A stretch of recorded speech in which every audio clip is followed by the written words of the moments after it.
You're good. Good evening, ladies and gentlemen. Welcome to Dungeons and Magi. I am Ben, the man, the myth, the legend behind the voice of Belvis, the Lowcat Fighter. Tonight, we will be streaming on YouTube, Twitch, Live. This is Dungeons and Magi, where we open our handbooks, open our minds, and most importantly, we roll the damn dice. So now, before we get started, we got a few announcements today. As I said, tonight we are streaming for the first time live on YouTube, and as always, we are streaming on Twitch at 6 p.m. Eastern Standard Time. Make sure you check us out for future events. Also, make sure to check us out on social media. We're on Twitch, we're on Twitter, we are on Facebook, Instagram.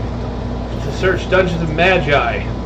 We have our own website, dungeonsandmagi.com, all lowercase spelling, all one word. Now, today, we're going to be Caleb, our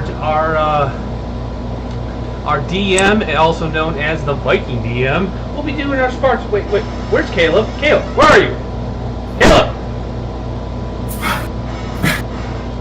What the?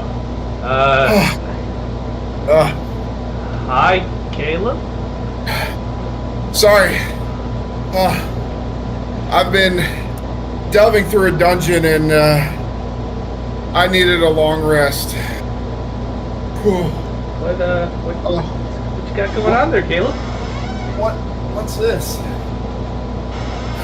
What is that? Oh, it's a dungeon crate. Let's see what we have. Oh, it looks like a custom one-shot, NPC card. It's got some minis.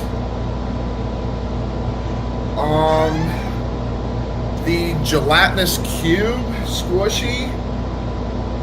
Oh, I mean, man, if only there was a place that I could get more of these. I believe there isn't a place you can't get those, Caleb. A place to get that is dungeoncrate.com. You're right here. Dungeon Crate is a subscription box full of epic products including dice, miniatures, tabletop terrain, and original adventures you can't find anywhere else. All delivered to your castle doors each month. I can get more at www.dungeoncrate.com, and so can you. And with our code DungeonsMagi22 at checkout, you can even get 15% off your first box. All right. Long rest over.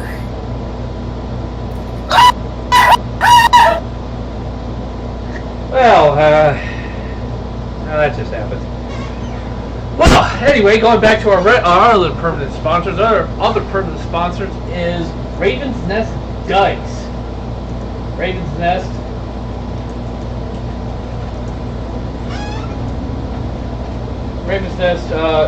Dice. They provide custom-made character dice and dice boxes. Check them out on Etsy.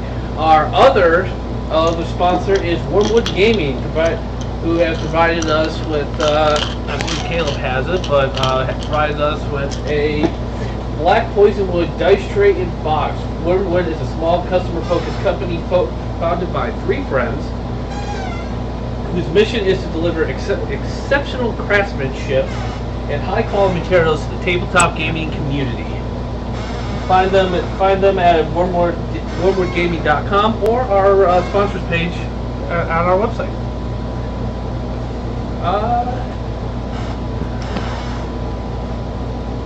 If there are no more announcements, all right, let's roll the damn dice. I had to do a few things before I could get started. So, thank you, Ben, for the announcements. If there's nothing else, let's roll the damn dice. Woo!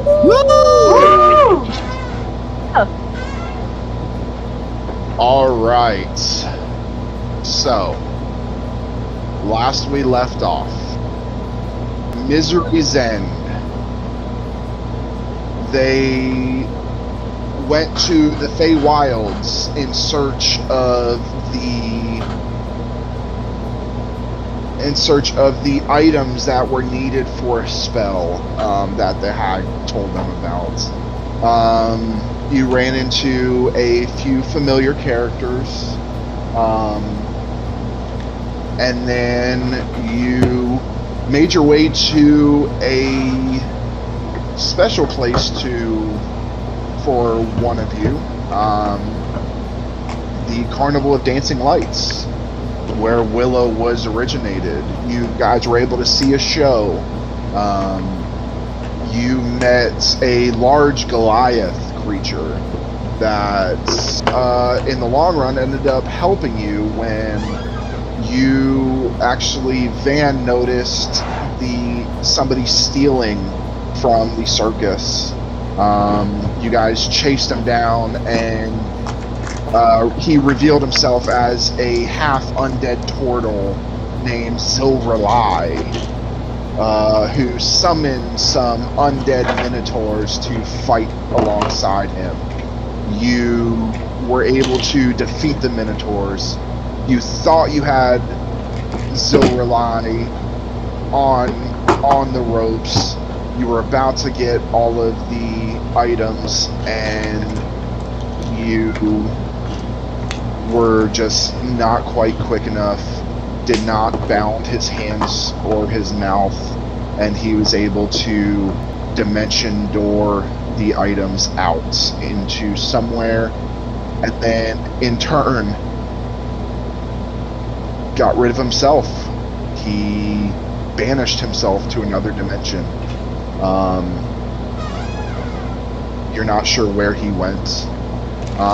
Then you guys used the coin, used your magical little coin to arrive back in the Den of the Raven, where Belvis, who had taken a potion to battle what the hag put a curse on him so he could try and breathe in the actual world, he arrived in the Raven's Den and regurgitated, and you began to see gelatinous ooze come out of his mouth, and that's where we pick up tonight.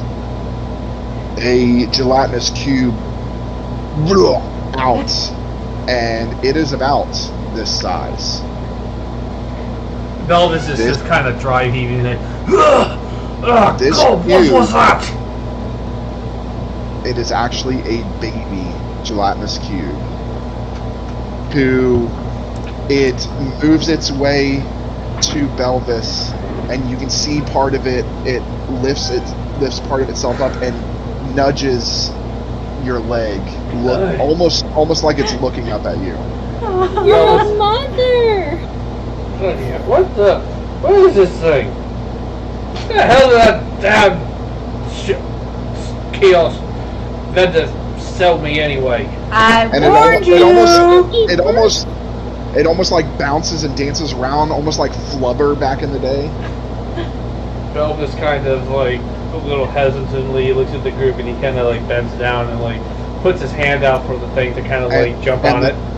The thing, it's slimy, it's nasty, but the thing slides right up into your hand and kind of like, you can see it settles itself like it's comfortable, and it kind of plops down a little more and spreads out. You should probably feed that. Most babies are hungry when they're first born. How the hell do I feed it? I don't know. Find a fowl's wing or something.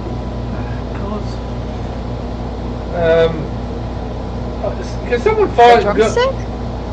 A drumstick? Well, do you got a drumstick? Will somebody go down to the kitchens or the storeroom, the pantry, and just try and find something this little whatever the hell this thing is to eat? Maybe Belvis is kind of looking. Tobek is dying laughing right now. I will say that none of you except for Bakira and probably Atheon, although Atheon you wouldn't remember it, have ever faced a gelatinous cube. Bakira, if you remember, at the beginning of your adventures, you guys did face a gelatinous cube. From Atheon, all you hear is like this deep, gravelly laughter as they're holding their stomach and bending down, just dying of laughter. Hey, don't make fun of your new The mom. guy's just like, I'm surprised that thing didn't eat you from the inside out.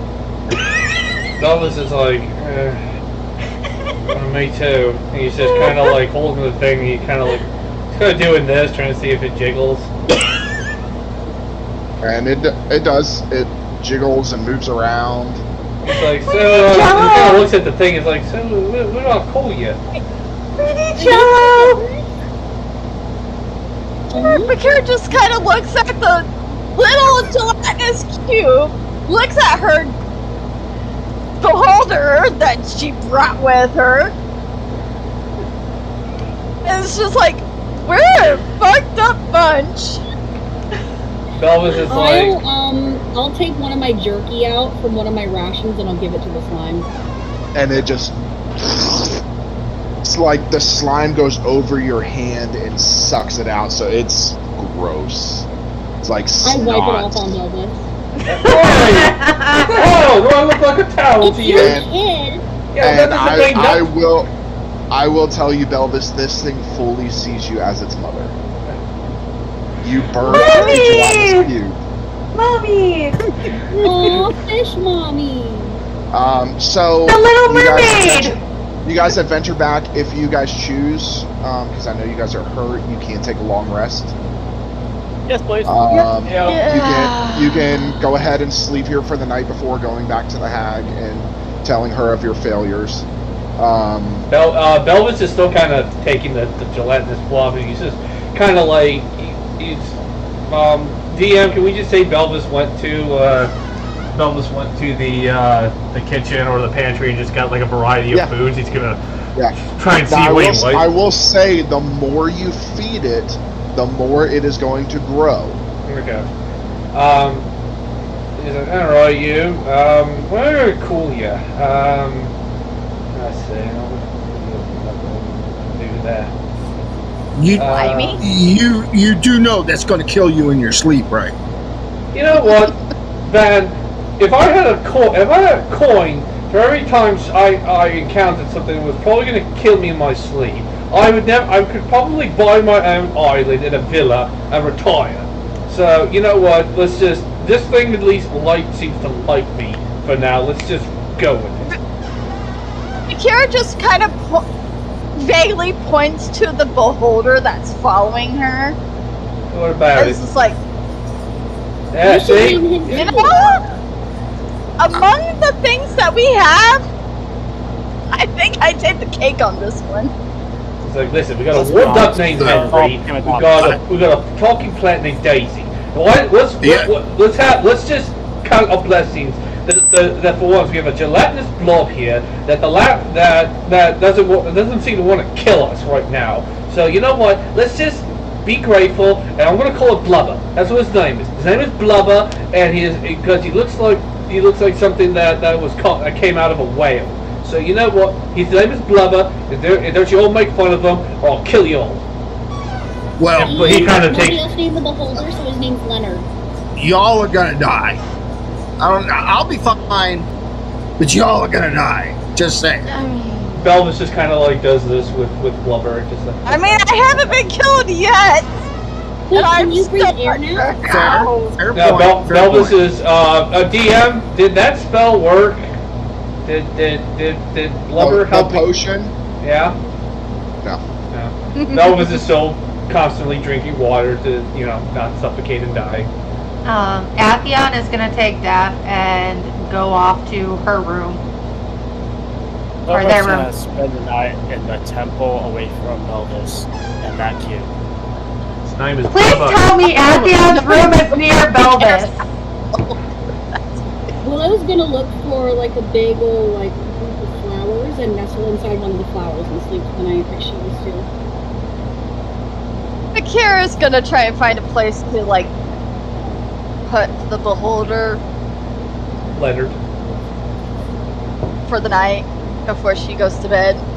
Give it And Leonard goes to to her room because she's like, I am not having you stare at me when I'm sleeping. Okay. No, She's the beholder in Willow's I room. She's the flower. I think you should name him Hive. Because he's a beholder. Oh, I felt the psychic damage right then. I felt it.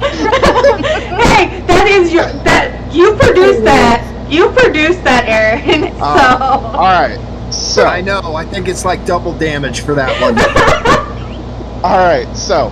Everybody, you venture off to your rooms. Obviously, the den is now yours. You guys have kind of taken over various rooms. Obviously, Van, you have moved from your original room into what was Sill's room. Everybody's kind of taken over rooms. Obviously, there's plenty there. You all do notice that Korth is not with you. And I will say that just for sake of brevity, you guys figured out from the battle from the Tortle that they kidnapped Korth. So Korth is being held somewhere. But he is being held safe. So he is not in a life-threatening situation for the time being. He's just petting his cube. But hey, this is a PG-13 show. So That doesn't make any sense. stop petting your cube. So you guys all sleep. So if you have not yet, go ahead and take your long rest. As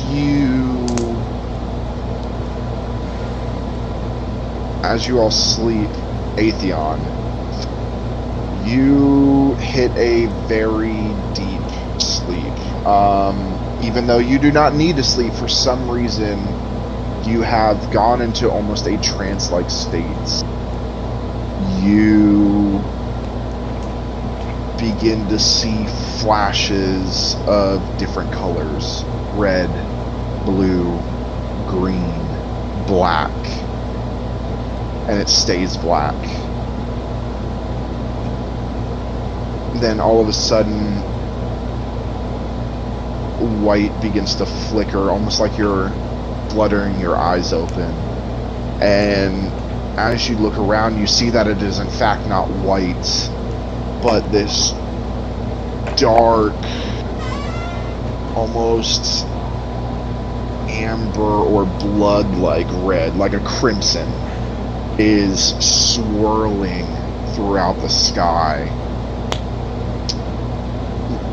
Flashes of blue lightning come through. Red flames circle into the sphere. White ice circles around as well. You get up from your seated position as what looks this mist begins to fall from that orb of some kind. You look around and there's everything around you is that same crimson color, but the only activity is ahead of you. They just look around and like is shaking because they're scared, because they're like, what's going on? Where am I? Because they haven't dreamt in a very long time, so they have no idea what is going on. They focus on the mist and start walking towards the mist. As you begin walking towards the mist, you start seeing images flash, and you're not sure if it's in your mind or if it's actually being shown through this mist as you begin to walk through. And the right side, you see Lily. The left side, Dath. You begin to see each member of your party. Then you begin to see people that you're not quite sure who they are. Singe.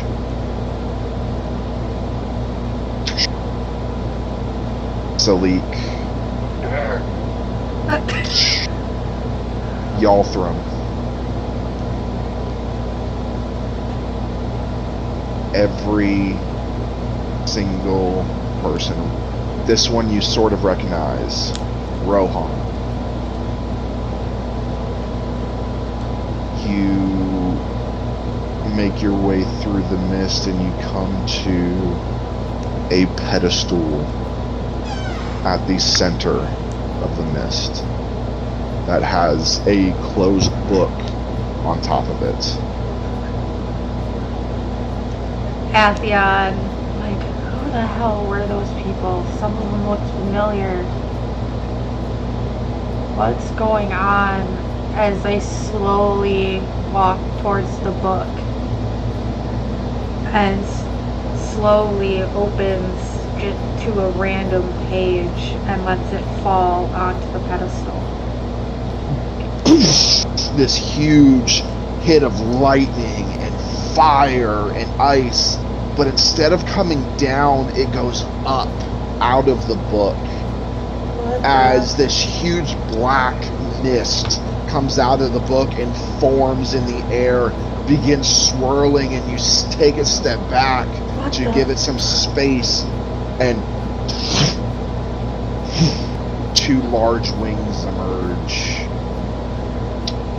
1, 2, 3. You begin seeing multicolored heads emerge of a large multicolored dragon. You know, and it kind of clicks in your head, even though you don't have many memories, it clicks in your head of who or what this is. Tiamat. Atheon looks up at the head and is like, Mama? As the thing lands, places two of its hands on the pedestal. My daughter. Atheon just starts bawling and runs up and throws themselves into the body of, and like kind of like spider monkeys, one of the heads. As you go to do that, you fall through onto the ground. And then as you go to get back up, the ground gives way. And you just begin this plummet. Black. It's black the entire time as you're falling. And you see this, you can tell it's not Tiamat, but this multicolored dragon that is almost chromatic in color, like it's constantly changing colors, swoops in, grabs you, and puts you back on the ground before it turns its head to you, lets out a roar, and flies away, and suddenly you wake up. Atheon like blinks their eyes and is just still crying and like jolts up and is like, what the hell was that? What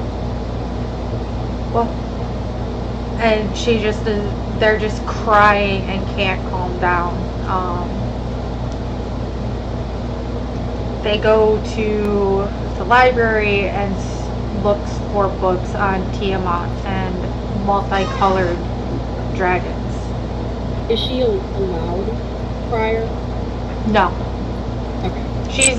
They're keeping it quiet for the fact that they don't want anybody to see their weakness. Okay, I got it. Really weird. So you do go there, and we'll say, sake of brevity, you're able to find a few books on Tiamat. You are not able to find anything on this chromatic dragon.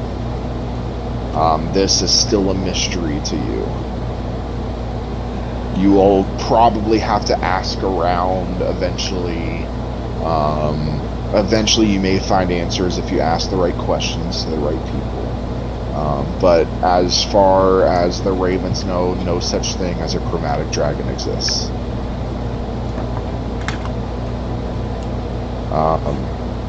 You all awaken, and sake of brevity, you guys all have breakfast and your coffee or morning ale for Bakira because she's a drunk. Wine for You're Willow. able to feed your cube, and Did you get a spoon? the day is yours.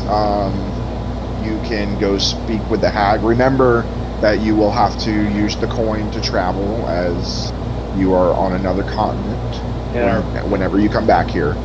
I will say, if you guys would like, at some point throughout your time here, now that you guys have almost made this a base of operations, now that you have Dath for the time being, Dath could probably construct a type of doorway on both ends that would allow you to travel either to the hag, right to the hag, or to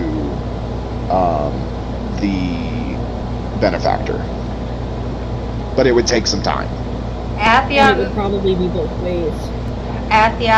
walks over to Dath and asks, "Can you meet me in my room? I need to ask you a favor."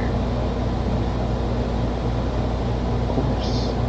And she'll go over to your room. Could you make me a doorway to the hag that is one way?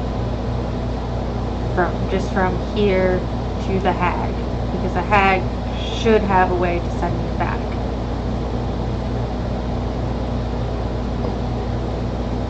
Yeah, I can, but why would you want that? I need to speak to them. They may have answers to a dream I had. Yeah, it'll take me some time, and some materials, but I can do it probably about a week or so. Atheon says thank you very much, and kind of like goes back to the library and continues researching and seeing and reading the books about Tiamat and seeing what they can learn. Okay. Alright. What are y'all doing? Elvis is probably going to have to go and talk to the hag and see about what he's got to do to be able to breathe on regular land. I don't think anybody else outside of the hag is going to be able to restore his breathing. Atheon also needs to go talk to the hag about certain things. Something to just go with because it'd be entertaining for him. Alright. So does everybody want to go to the hag then? Bakira brings her beholder. She's like, I don't know what I'm gonna do with you, but I guess you're coming along with me, buddy. No, Blubber is staying at the keep. I would keep Blubber Yeah, I was with gonna you. say Willow wants to stay because she's kind of figuring stuff out, so she can watch. Yeah. Blubber. Okay. Belvis goes up to Will and is like, oh, you take good care of Blubber here, and make sure don't give him too much. I don't want him getting a growth spurt or whatever. Just give him a little bit every couple of hours as long as we're going. Make sure he's getting some exercise, and yeah, make sure he doesn't like try to eat anything bigger than himself. All right? Okay. Do you know if he can eat hair? Because I'm gonna cut my hair and I don't want him to eat it if he. I don't really know. Best let's just stick to regular food for now, and not give him the stuff of sentient beings. You know, he might get a liking from. Next thing you know, he's trying especially to. fairy hair. Yeah. Next thing you know, he's chasing you around, trying to hunt you down. We don't. Yeah. We'll just stick to. We'll just stick to. Yeah, I'll keep an eye on the babies and the kids and all that stuff. Belva's just gently hands over Blubber to Willow, and so she can watch him and make sure he's okay. Oh, that's very heavy for me. I'm little. And it actually like so when it gets handed to Willow, it actually shrinks itself down to Willow's size, and it begins like almost bubbling on the inside with excitement. Okay, it likes me. That's good. That's good. As long as it gets along with everybody, yeah, we'll be fine. All right, so those of you that are going, you guys can take the coin. Daff is going to stay behind so that Daff can start building this door I'll keep For- that company. for Atheon. So boop, flips. I believe Van has the coin. So you go ahead and flip the coin. Take and make your way onto the outside of the familiar place that every time you come here, the outside seems to look more and more elegant. You're not sure if you guys are just used to it or the hag is actually fixing this stuff up. But you see the sign for deals and haggles. DM, how crowded are the streets? It's a normal business day. Scared shitless of the beholder that just showed up. No, DM, you know why I'm asking. Do you need me to DM it to you? No, yeah, go ahead and make a wisdom saving throw. What? Oh, that. I'm confused. Atheon got telekinetic abilities. If there's a lot of people, Okay. it's overwhelming. Oh, Dirty 21. Okay, when you guys appear there and you kind of pop out, I will say with the beholder, everybody's at this point, this place has been so fucked up that they are so used to seeing this shit that they don't pay it any attention. They're kind of scared for a second, but then they see that it's following you and they're like, okay, you almost have a leash on the thing. But Atheon, you get there and it's just this overwhelming sense of everybody's thoughts popping into your head, and you kind of just, and it takes you a few seconds, but you're able to quiet them all down and block them out. I will say that 21 is going to be your DC to be able to do that Oh shit! in a crowded area. Thankfully I have a +8 to my saving throw. So you guys do see deals and haggles, and as you approach, this time, normally you guys open the door, but this time the door opens itself. Belvis kind of walks in first. Atheon I walks don't like in this. and kind of goes off to the side as much as they can because they want to talk to the hag alone and doesn't Okay. want the party to know what's going on in her head right now. Okay. All Go right. in off to the side to another side just because He's still trying to rein in things for himself. Bakira kind of looks at the door, looks at her beholder, and says, I think I'm going to stay out here this time. Okay. Van, you going in? I'll go in as far as the door. Okay. So you go in, and as soon as Van is the last one in, the door closes. You guys see that familiar black fade away, and you hear that you guys have become accustomed to as the hag begins to make its way out. You see the hooded figure with the yellow eyes that are hollowed out, the large Cheshire cat-like smile with the unhinging jaw that at this point is actually opening and closing as they breathe, and comes out and these long arms moves its way up to the counter.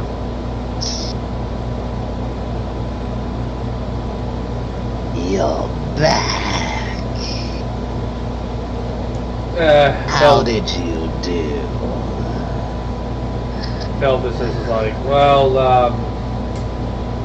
we made it to the Feywilds. We found the person. But unfortunately, we failed. We almost had him, but he managed to get the supplies, the items from the Feywilds through the portal to wherever he was supposed to go to, and he also escaped the purpose. But we know, we do know where he's going. I see. And you see two more arms bring out a book and flip open. I've been reading about this Zulfos. It seems it's more than just a ritual that must take place. What must be done? I'm still looking into more, but from what I can tell, there's 73 seals that must be broken to bring Zulfos to this world. So, you must stop all 73. Oh. No pressure, I guess, right? Right, everyone? He kind of looks at everybody who walked in and is like, kind of like trying to be cheerful, like, yeah, we can do that, right? And you just hear that clicking and the jaw just kind of... And you hear the teeth clattering together. And Belvis turned back and he kind of like, yeah, so. Well, then do tell where we can find where's the nearest seal that we need to make sure doesn't get unbroken? I'm researching the seals, but I know of 3. Oh, excellent. Where are they? What are they and where are they? If you don't. Seal number 1, and they kind of trace a line with their finger. A righteous man spills blood. Seal number 2, an abundant ritual.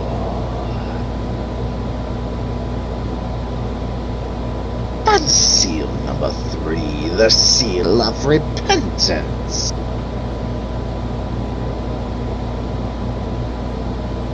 I am not sure where these take place here, as I delve more into the Feywilds, but perhaps your benefactor can tell you more. Belvis just kind of sighs. Yeah, of course. DM, quick thing, just go over, what is it? Righteous man spills blood. Seal 1 is a righteous man spills innocent blood. Seal 2 is an abundant ritual, meaning a large ritual.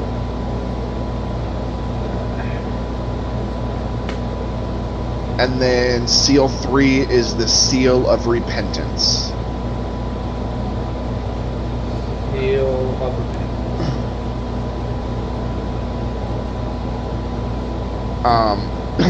The hag looks over, slowly over to Sobek,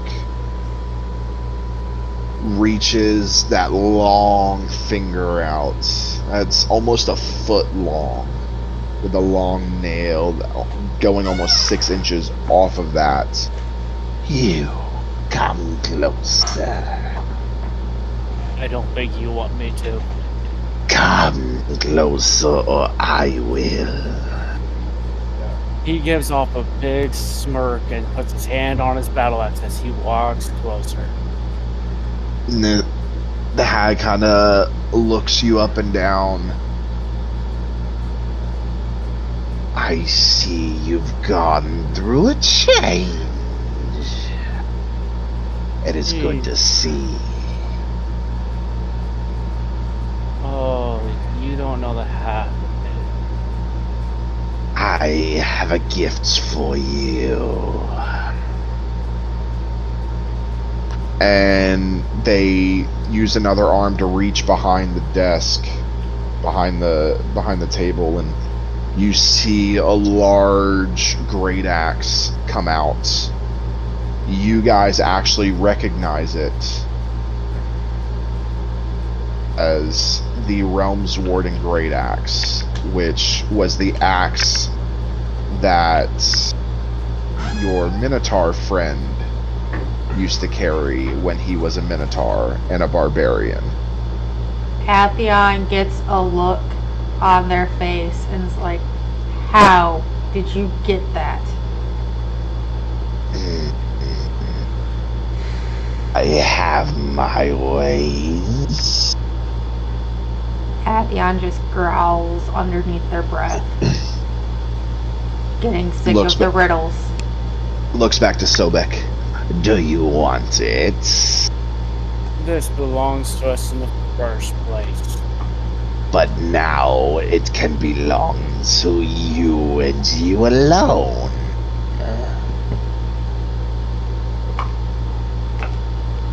He would reach for it and go, you think, and what will this honestly cost?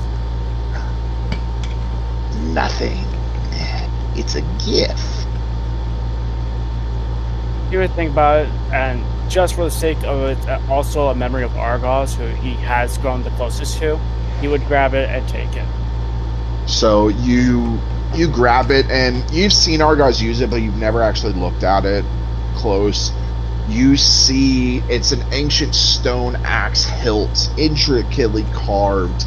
At the center, there's a gap that houses a single perfect diamond, magically suspended in place and glowing with uncanny energy. You know from what Argos did that while you hold this, you can actually use a bonus action to cause a wide blade of pure prismatic light to radiate from the axe's head or make the blade disappear.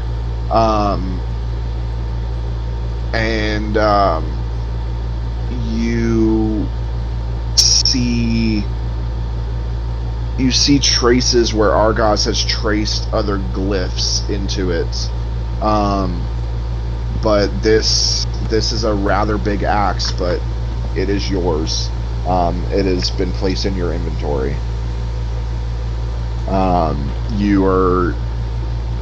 This also does, if it's an aberration or undead, it takes an extra 1d12 damage. You can also use a bonus action to expand or reduce its radius of bright or dim light. You can do powerful destructive glyphs. You can take a minute to trace glyphs into the axe, and basically do this. You can use it almost as a place of casting a spell.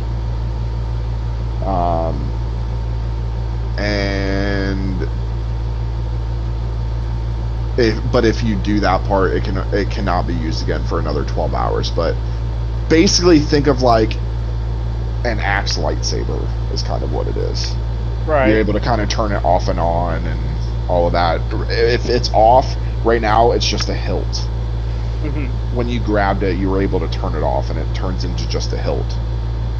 So it is yours.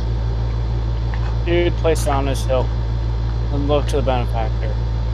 You not only took my breath, but Hag. Hag.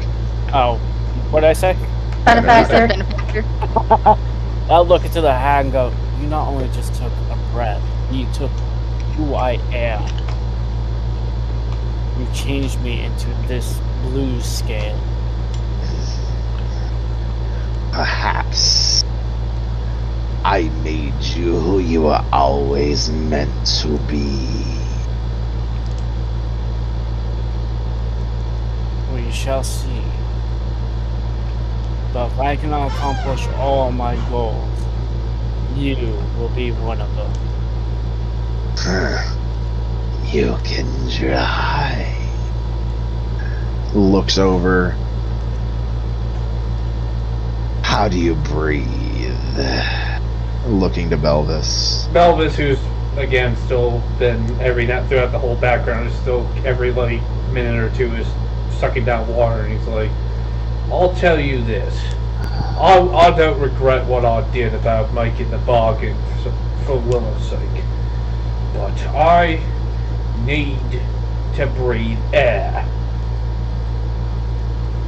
Shall we make another deal? Belvis is just like, Atheon looks up to the hag and stands in front of Belvis and says, I will make the deal. "Oi, it's my thing. You don't need to stand Give up for me." Belvis back his breath and I will make a deal with you. Belvis is trying to dissuade Atheon, saying, I'm a big grown up. I can do it." Atheon just kind of like Oi, puts their hand back and is like, shush. oi.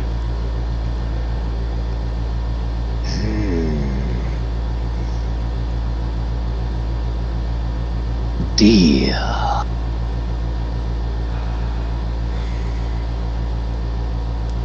I will collect later. Atheon And reaches out to Belvis. Actually reaches out to Atheon and takes the blood that is typically taken. Points over to Belvis. As Belvis, this blood trickles off the finger and actually enters your mouth. It floats, enters your mouth, and all of a sudden you can breathe. Let me tell you something. I may have been born in the water, but after traveling on the land for this long, I don't. Oh God, that's good. Belvis just kind of takes his now he has his never-ending bottle of water that he just kind of puts back onto his. And you belt. really have to urinate at this point.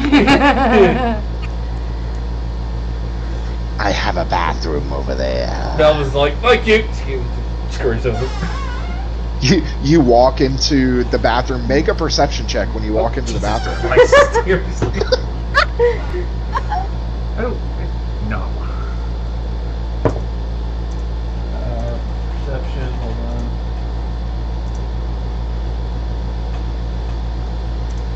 14.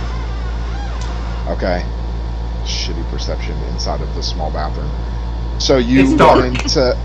into the bathroom. You close the door, and you go, and your leg bumps. It is dark. Your leg bumps into something, and you hear this. What the? And Sorry, you this is unoccupied. you kind of like you reach up and you turn a lantern up, and you see that you bumped into a toilet, but the lid of the toilet opens, reveals teeth. Belvis, I need you to roll initiative.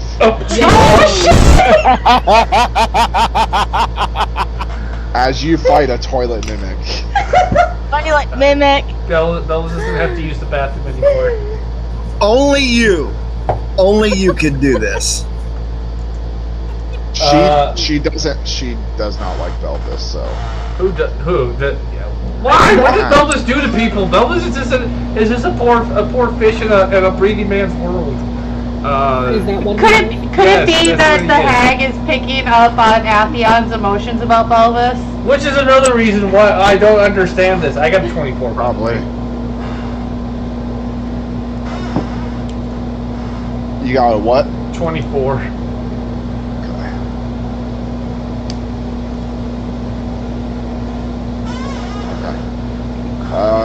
You do go first. Oh, I got that coming from me. Alright, go ahead.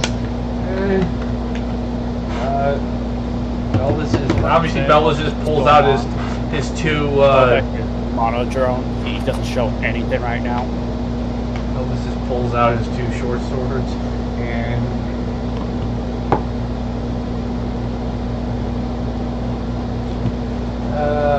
15 for the first one. 15 hits. And 16 for the second hit. That hits. So that's damage.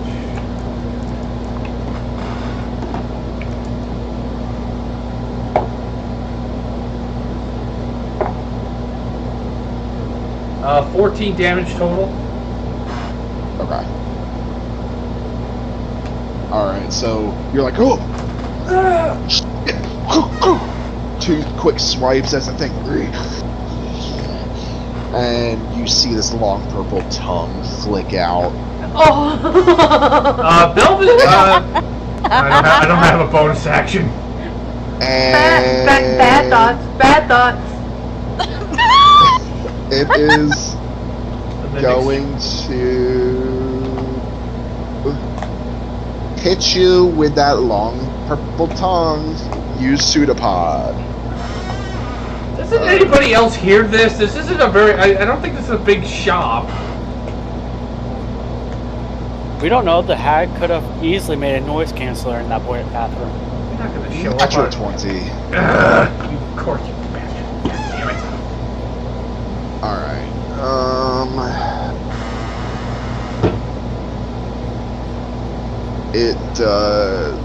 16 points of bludgeoning damage. And and you are grappled. Grappled? Yes. Yeah. It's It's a got you. pseudopod, Yeah. So it whips this long purple tongue out and wraps around your body. And you're just kind of shit. Alright, that's gonna end its turn. You can. I gotta break out of this. Yes, I need you to make a strength check. Strength saving throw? Yeah. I mean, doesn't really. Strength saving throw. That is a dirty 23. Alright, you are able to break out, but that takes your action. Okay, well then my bonus action I should be able to use another attack on it, right? That's because of 2-weapon fighting. Oh yeah, that's right. For my bonus action, can I try and get out of there? You can do something with your bonus action. You can try and move out. You have movement. Yeah. Belvis tries to like kick the door open to try and get out of there. So you go to kick. Go ahead and make a strength check for me.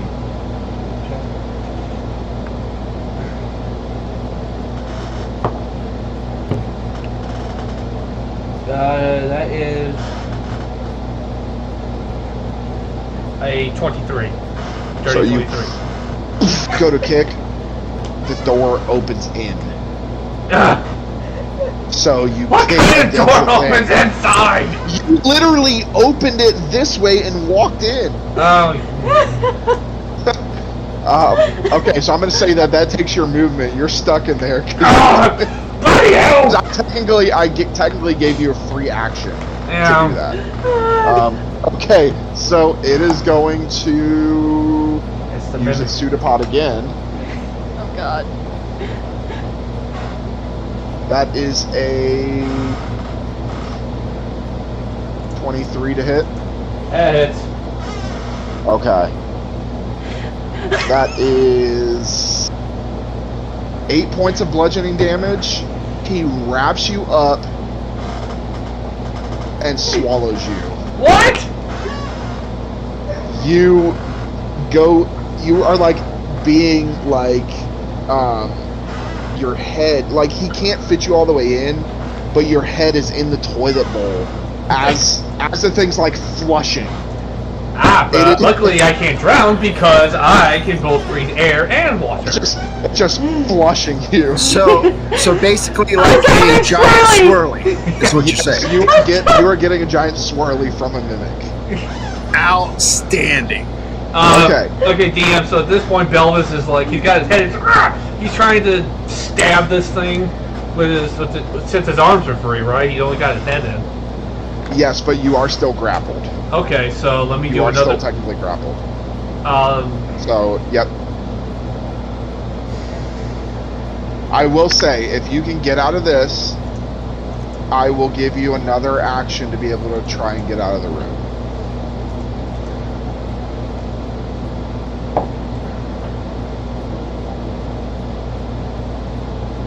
Okay, this was a 25. I rolled a 15 plus 10 for my strength. You're like, God, if run it out! If you had hair, it would be like all like beehive. Belvis then just again, this time he's just blunt force. He's just gonna ram through the door. He doesn't give a shit about what way to open. He's just going for it. Okay, make an attack against the door. Belvis is just pissed off and angry at this point. So Have you peed your pants yet?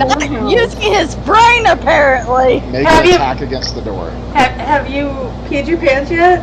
Belvis stopped needing to go to the bathroom the moment the thing tried to. He found out it wasn't a fucking toilet.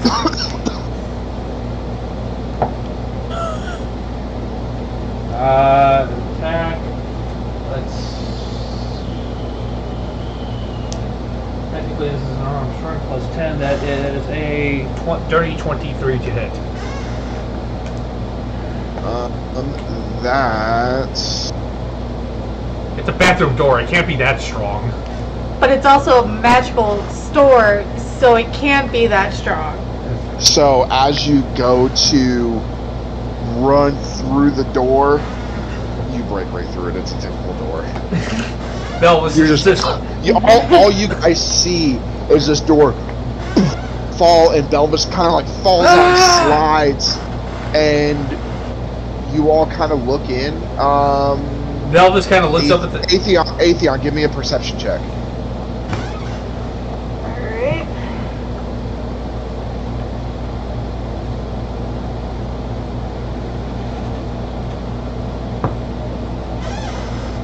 I don't see shit.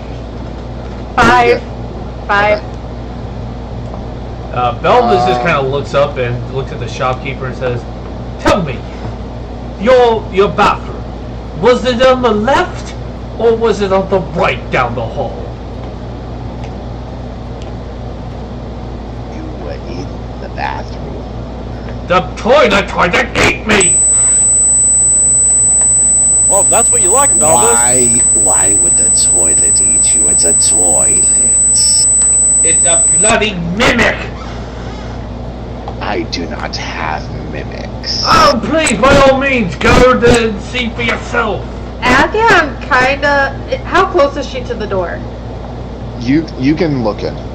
Athian You kind go of in looks... Athian stands outside the bathroom and looks at the toilet. You see a normal looking bathroom. Looks at Belvis and is like, what the "Oh, by all means, go in there yourself. Go there. It's a normal toilet! Go inside. If it's a normal toilet, go inside. The thing just tried to wrap me and almost tried to eat me." I don't have to use the bathroom. Van's walk past him and go to the toilet. Okay, Van, you walk in. It's a normal toilet. Hey, Wow, Belvis. Hag's messing with your mind. You just lift the lid like this, I'm telling you to take the bloody mimic! and I'll just turn around and walk past him. Belvis, you look in there and you're still seeing this mimic. Belvis is just like looking, he's like, it's a mimic! Everybody else that looks in there, you see a normal toilet. Elvis, it's time to get that screw time back up so you can start thinking straight. I'm telling you! Belvis just looks at the hag and points at her. It's like, what did you do to me? What did you do to me? I opened your mind. Really? You opened my mind. All I wanted to be able to breathe again with normal, the air like the topsiders.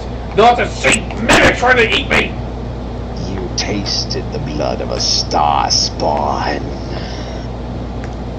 Belvis looks at Anthony, he's like, oh, so you can see the mimic! I see a normal toilet. You idiot. There's Now, nothing there. Looks over to Atheon and the neck kind of extends. the rest of you out. And that blackness, it's still clear around Atheon, but that blackness pushes all of you out as the door slams shut. You wanted to talk.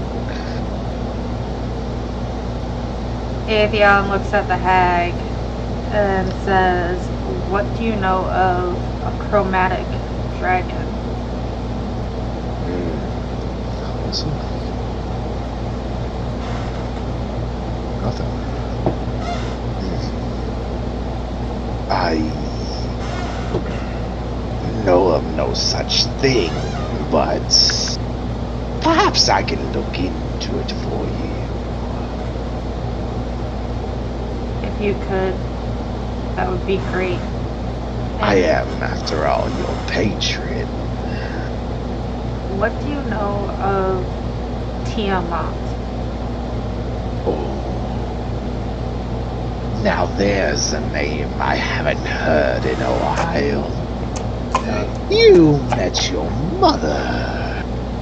I did.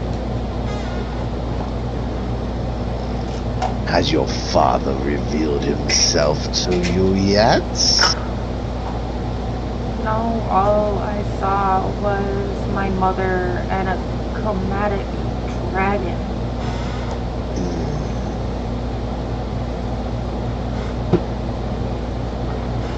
Has she spoken to you since? No, In your head? not that I know of. I've been trying to shut the voices out. Perhaps instead of shutting the voices out, you should let them in.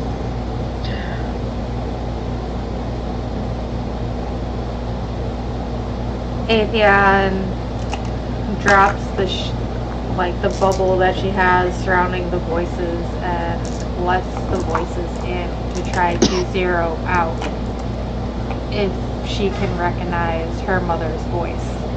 Okay, you're gonna make a concentration check like you would with a spell. So Okay. roll a d20, add your spellcasting modifier.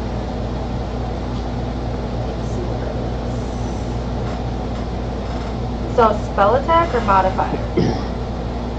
Modifier. Let's see, good luck. Dirty 21. Okay.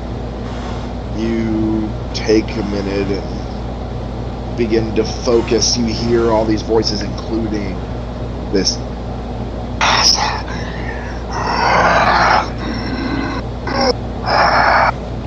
Coming from the mind of the hag.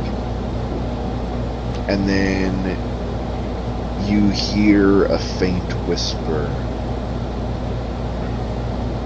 My daughter.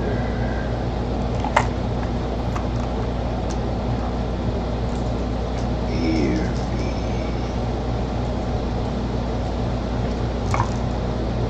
Atheon in her head, so they don't vocalize it to the hag, says, "I hear you, Mama."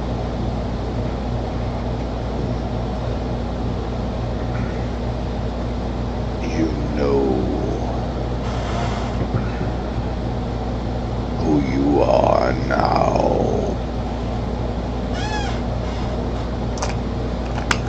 Athian again, in her mind, says, "Not really, but I'm getting a picture." You know what you must do to find the rest. And a few keen images flash through your mind that are yet to be revealed to the rest of the party. Some images flash through your mind, and do you understand? I do. Do you accept? I do. Good. I will talk to you soon. And you hear the voice go away as now all these voices start chattering again. Go ahead and make a wisdom saving throw. Nat 20. Plus. 28. Okay. But remember, guys, for the most part, nat 20s in this campaign do not matter on ability checks. But yes, 28, you're able to put the block. And the hag. See? That wasn't so hard, was it? It wasn't. It's just the voices get overwhelming at times. Listen closely, cuz your father may reveal himself soon.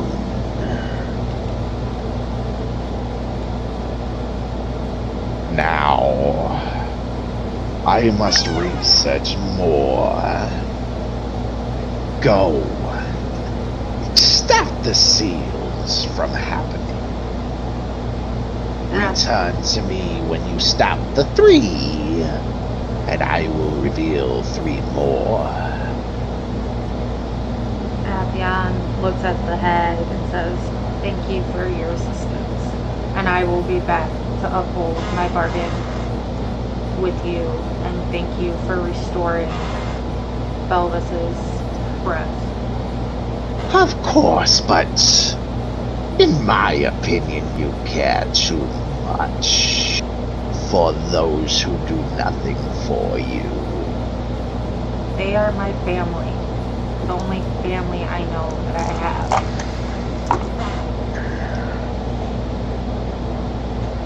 You may leave.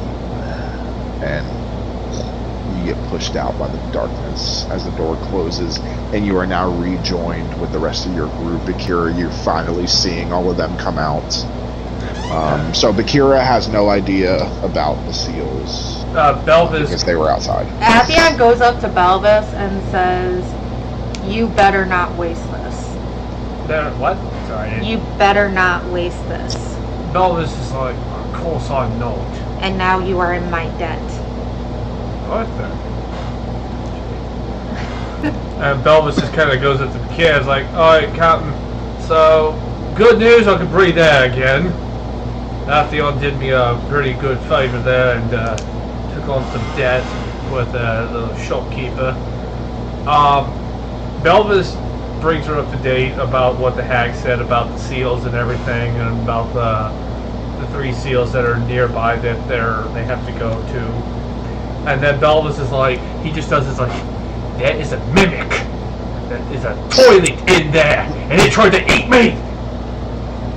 Belvis just kind of has that crazy he's like really trying to convince Bakira that the toilet in there is a mimic, and that she absolutely has to believe him. Just never mind what everyone else is saying. Atheon Mimic totally in that. Atheon looks at Bakira and says,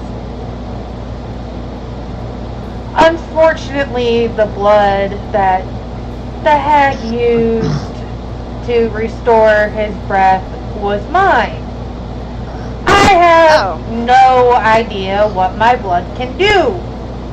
So it's very well he can see random shits, but I hardly believe it because it's Belvis.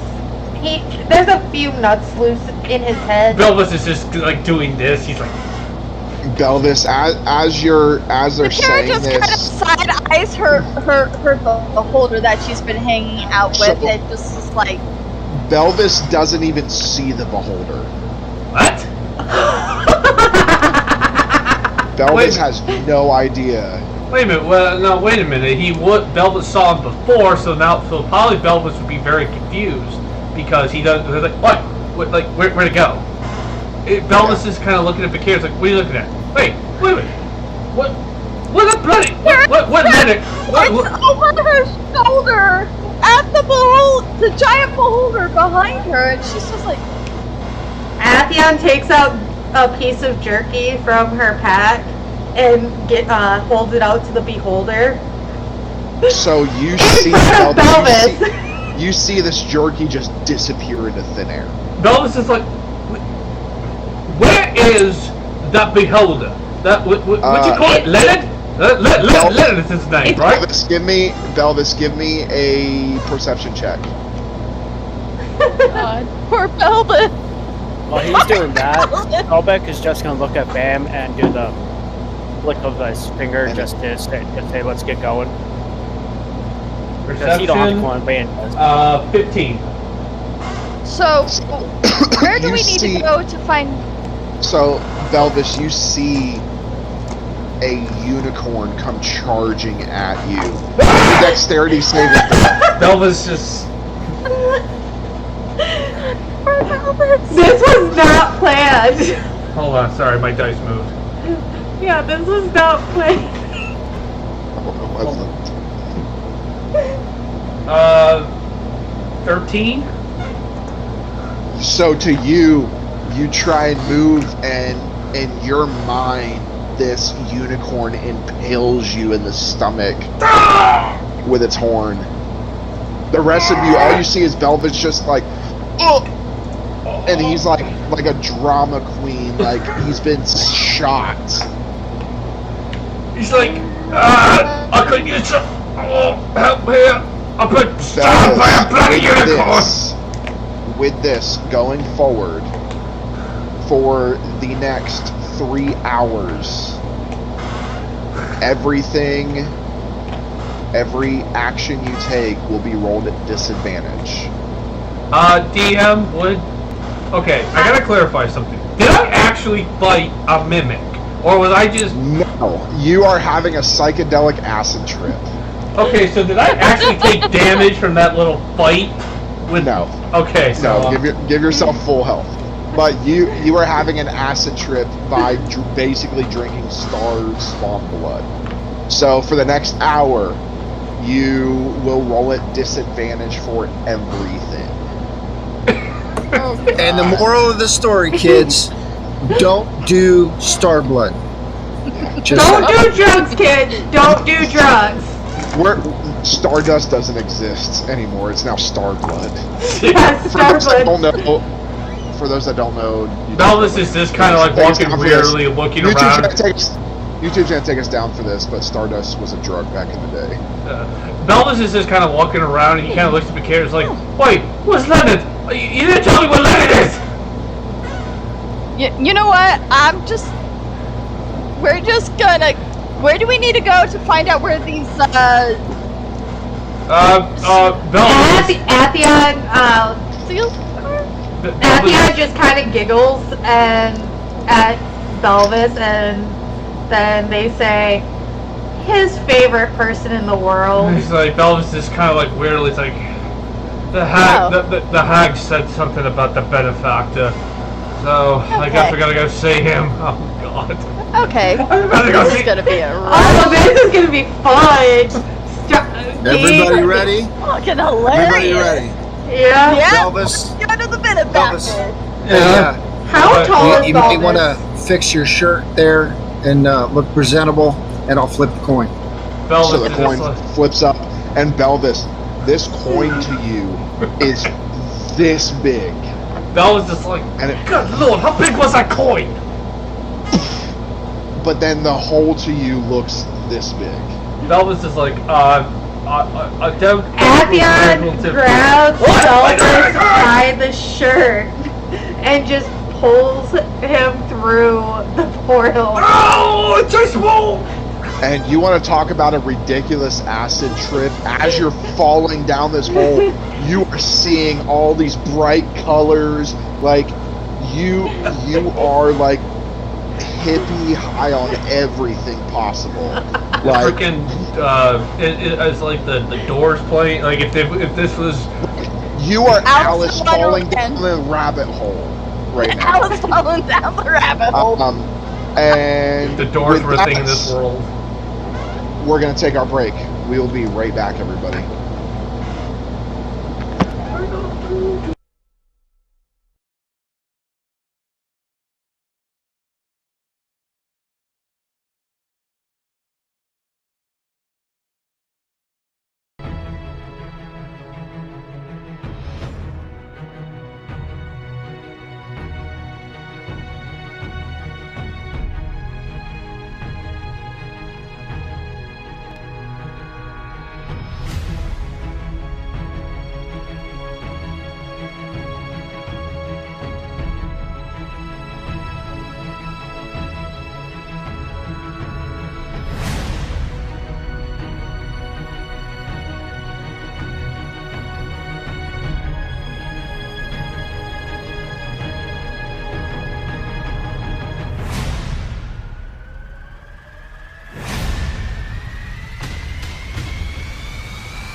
right, and we are back.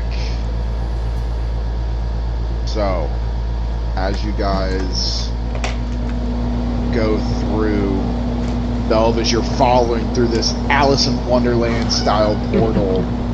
You get back. You guys appear on the inside of the gate of the benefactor's mansion. And Belvis, you come through and you see on the ground, you see Van there with blood covering his chest. Belvis and like, knife no! inserted in. No! But Bear, he goes over and he's like, no! You gotta help that! Someone get the healing! Atheon just kind of puts their arm across Belvis's chest and like, Van is fine. He bloody got a knife in him! Who killed him, the bastard? Van is fine. And they go and like slap him upside the head. That's it! I've had enough of you! Van pops up off the ground. What? Belvis is just very confused. He's like, What are you going on about? You're not dead! Last time I checked, no. You all made it through the hole, right? Belvis is just like, very quietly like,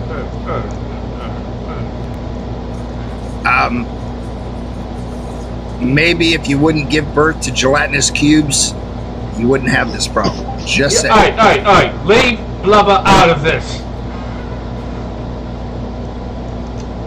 Alright. Trying to show some concern from a friend being stabbed and dead on the ground. I'll get sarcasm. You guys walk back into the mansion past. So for the rest of you, past these really familiar statues that follow you with their eyes. Belvis, these things aren't just following you with their eyes. Their entire heads are moving to follow you. Belvis is just kind of like, they're just a creep factor more than normal. Atheon just puts their hand on his shoulder to keep him moving and is like, you don't need to keep Belvis just moving. He's just Atheon is just like, nope, not losing track of high as a kite, dude, and just keeps their hand on his shoulder. So you guys go into the familiar dining room, and you see there the man with his slicked back black hair, his handlebar mustache with his goatee, his silken robes, watching all of you walk in, and then finally sees Belvis, and he... My favorite person. Belvis is kind of... And Belvis, to you, because of your tripping out, this is the most handsome person you have ever seen. Belvis kind of perks up and he's like, Belvis is like, well, hello there. Oh, finally some acknowledgement. Oh, what love bug struck you? Atheon kind of takes her hand and like put their hand and pushes Belvis to the benefactor and steps away tell me twice. and takes so many steps back, trying not to gag with how disgusting this is. Belvis like, aside from coming to see me, what brings you here? Belvis is kind of like, well, we've learned some information, and we were told reliably that we should talk to you about it. You might know something. So, and at this time, like out of the corner of your eye, you are seeing these plates and these knives and forks, almost like Beauty and the Beast style dancing. along the table. Just out of the corner of your eye, you're trying not to pay attention to it. Belva's just like, okay. So he's just trying to like focus. He's just like, just gonna no more cutlery dancing to show too. So what can I help you with? Belva's kind of gives a roguish smirk and says, "Well, we've got to stop We've got to stop these seals from being broken. We only know 3 that are supposed to be nearby. That's all. We've only got the names. We don't know exactly where they are. I'm hoping you know." Belva just kind of reads off. Righteous man spills innocent blood. Abundant ritual. And the seal of repentance. What can you tell us? I know nothing of the first and the third one, but a ritual, that I've heard of. Well, can you tell us about this ritual? There's word that's underground.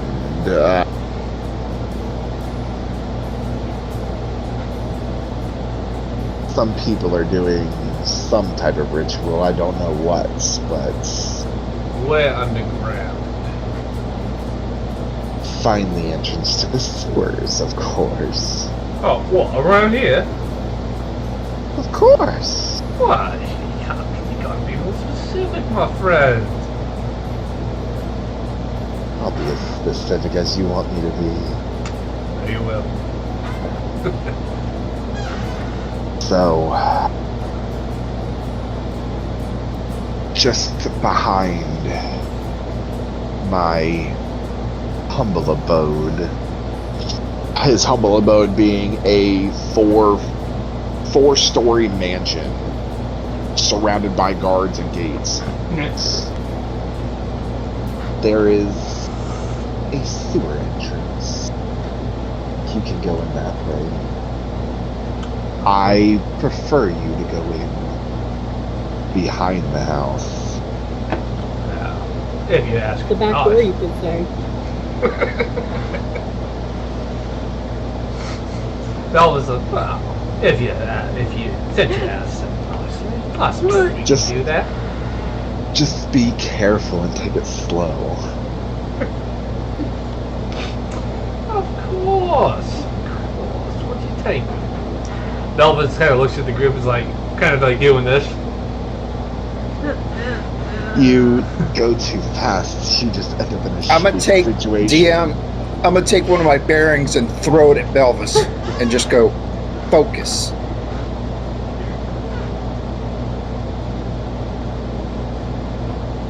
Focus. Belva's like, Bakira's like, nope. Bakira literally just looks like, nope, and just starts walking out to go to where the sewer is. Atheon is following. She is done with that conversation. Yep, Atheon's following. You be careful and come back to me in one piece. and Bellows is like, I would hate to flounder this situation. Go. You. Go. Bellows is the last to leave, and he kind of does a little. No, Belvis is not the last to leave. Go. Okay. Bellows While just. everybody's doing all the important stuff, Willow's just going to town decorating his home base with like black and purple flowers. Oh yeah, we gotta give it to Willow. There's Yeah. sparkle all over the Atheon. place. Like, Yeah. Does any of you have? Do any of you have sending? Korth. Korth does. Okay, I will say for the sake of brevity and to bring Willow into this, you guys could tell the benefactor, and the benefactor will send a message telling Willow, or Van, you can use the coin to pop over there and pop back. Yeah, I'll do that because I see how the whole tryst is starting to develop with those two knuckleheads. so I'm gonna pop in, Yeah. tell Willow everything, pop back out with her. Okay. Yeah, so you're able to do that. You flip your magic coin, teleport over there, come back. So Willow, you are now with the group. I will say, You leave the gelatinous cube behind. Is that you can is that bring elf it if still you there? want, but it'll be in danger. Yes. What? Yes. The adult and the child are still there, There you go, Willow. so they can take care of the cube. Okay, so they'll take care of the cube. Now, I want to mention, she's wearing more like a black leotard, still with the 3 like gesture things that she has on her chest, and then it's like a gray tutu, and she's got her hair cut short and black makeup instead of the All right. So emo Willow. Will Yep, emo. emo Willow. She's still wearing pink, but Will emo. really So you guys, as they come back, you guys meet up, and you are able to find pretty easily. I mean, you find the entrance to. You can find the entrance to the sewers pretty easily. As you guys make your way down, it's almost a spiral staircase that you would think, it being a sewers, you're going to see water flowing through and things of the sort, but you actually find a door right inside on the wall, and at the center of the door is a button. If somebody, Bakira, give me a perception check or an investigation, your choice. Hold on, let me see which one is. Oh, they're the same. Okay, that's fine. We're gonna be fine. Nat 20? Plus? So 21? Okay. So Either one, it would be 21s. okay, so you begin looking around this button, and you see numbers spiraled around it in a circle. Like basically 30 all the way around to 1. And then you guys look around and you see nothing else but this door and the stairs you came from. That's weird. So anybody know the combination to this thing? Nope. Do we have to go back up and talk to the benefactor about the combination? Belvis like, I'll go if you don't mind. Atheon grabs Belvis and's like, Belvis is not going. Does You're gonna someone look at else? me now. I can go up. I can go up. She flies up. That would be. Hey, we don't know the combination. What combination? There's no combination to anything. I've never been in the sewers, so... Oh, do you know somebody who would know the combination? I don't venture into places like that. Yeah, it's real nasty. I'm glad that I fly, or else I'd feel gross. But no, I don't know riffraff that's walked the sewers. Okay, we'll ask around then. Do you have like a maintenance person that does anything down here for the town? No, I don't. What is even down there? Well, it's just a door, and it's locked. So why do you need a combination? Well, they said that they needed a combination. I've just popped back up with everybody. I was just trying to get all the glitter off of me, and she like passed off like a whole bunch of glitter that she's getting off of her. Did you see numbers? Was there anything on the door? She flies all the way back. Guys, are there any numbers? There's a button numbers, Willow. There's Okay. there's a She button and flies numbers. all the way back. There's a button and numbers. Maybe just push the buttons. Okay. like all the way back again. Push the button. Bakara just sighs and just pushes the button. Push the button in and you hear it.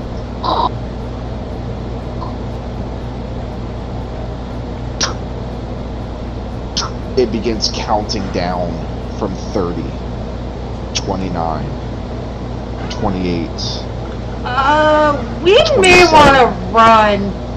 26. Let's go. Let's all go back. Belvis is like, we need to leave. We need to leave. Nice, she flies out. 23, Yeah, Atheon's running. 22. Belvis is falling behind. Yeah, I think we're all running. We can't hear you, Chris. Sobek's walking up. Upstairs? Yeah, where everyone else is running to. Back to the surface. Van staying. 21, 20, 19, 18. It begins to count down. 3, 2, 1.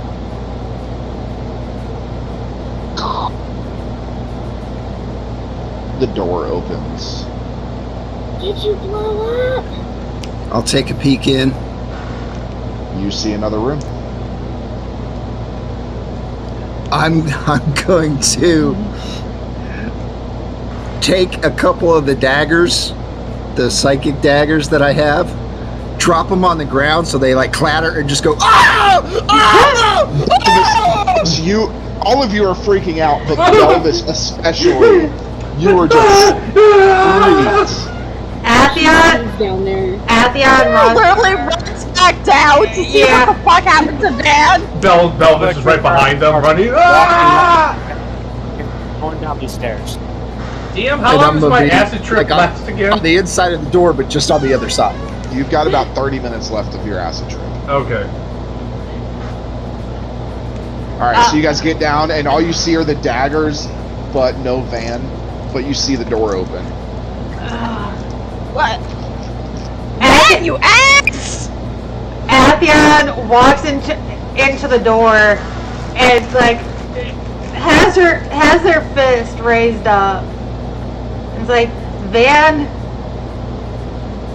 if you weren't protected because I took a vow not to hurt the Fey creatures, I would kill you. I got you though. I took no such vow, but still, not okay, man. I need a drink. Where's my bottle? You guys all venture into the next room. Sobek, give me a perception check.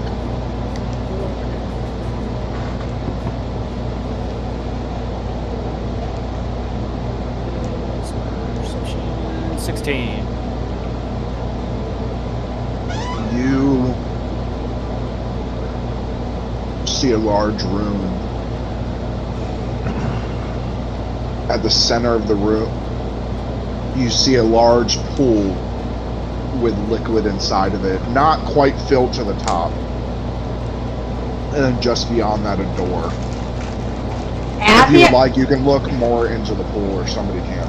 Atheon looks at Belvis and is like, hey Belvis, you want to go for a swim? Belvis is like, oh no. This is the most beautiful water, Belvis, you have ever seen. I don't know.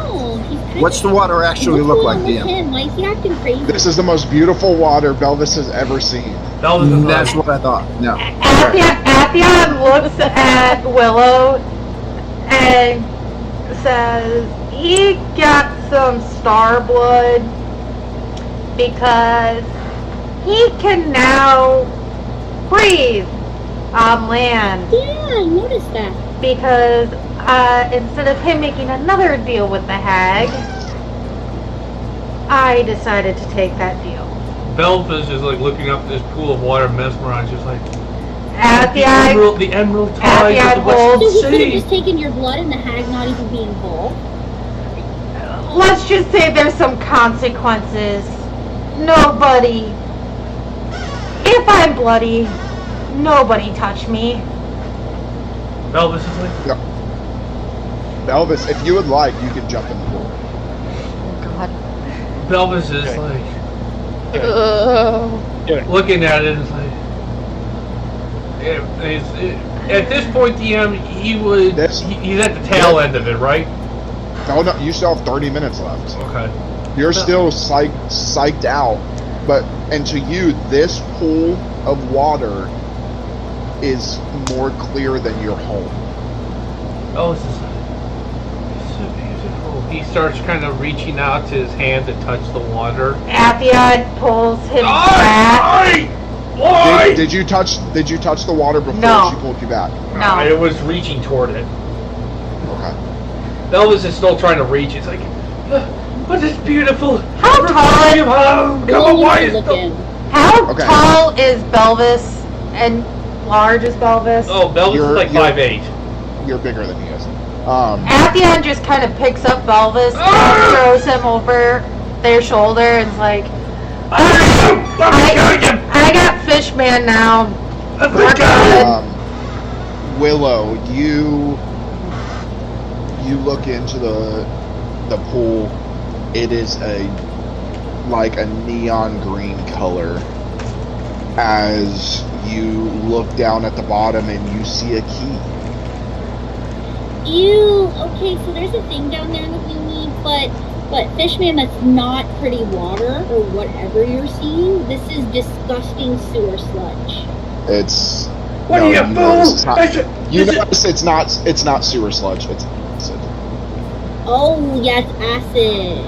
Acid? Are you blind? This is the most crystal clear water. It's like flying through. She smacks him in the face with her little hand. I'm the one with the resistance to the acid. Like Belvis, it's just like. Alright, not that. Like a mosquito bite. Atheon's just holding Belvis on their shoulders, just shaking their head like, this is the deal. You have resistance? It looks like I'm going swimming. I'm a black dragon, which means I have resistance to this shit. Just remember, you have resistance, not immunity. I know. I'm still gonna get hurt.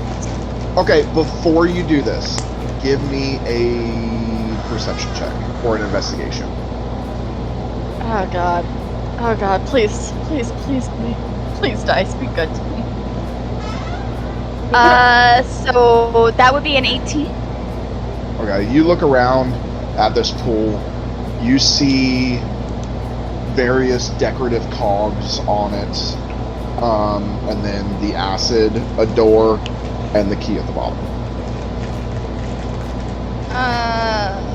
So cogs, acid, the door, and the key at the bottom. Correct. What are the cogs connected to? You can't tell. They're just on the, like it's like a pool, and then there's almost a tombstone shape on it with these two decorative cogs.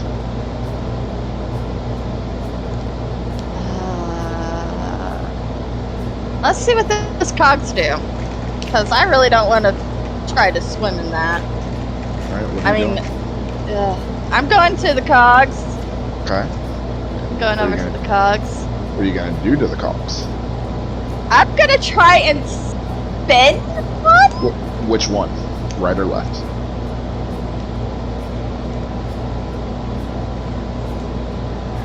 Hold on. Let me find out. Okay. Right. Okay. Alright. Are you gonna spin it to the right or to the left? To the left. Okay. Why not? You begin spinning this cog to the left. It takes a little bit of strength, but you're able to do it, and you see the acid start to drop.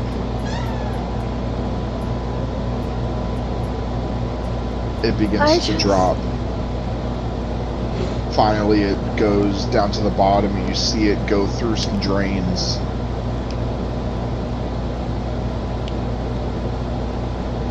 Okay. Belvis, does Belvis see this, DM? No. Well, no, Belvis is over Oh, yeah. Athion's shoulder. Belvis is like, what's happening? What's going on? Where are the... Is the Lilith monster flies down there? and snatches the key. I need you to make me a dexterity saving throw.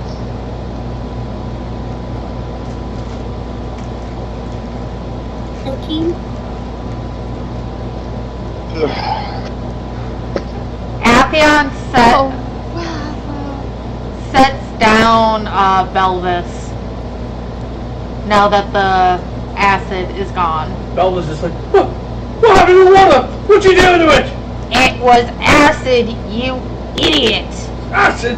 That was a sacred emerald water to the Western Sea! No, it wasn't. You are high as a kite right now. Hey, Caleb, what dice are you using? I'm using a bunch of different dice. Oh god. I'm using 8 Poor different Willow. dice. Poor Willow. Poor Willow. We never grabbed Murder Gnome. We never grabbed Murder Gnome. No, you did not. Murder Gnome's working on the doorway. Yeah.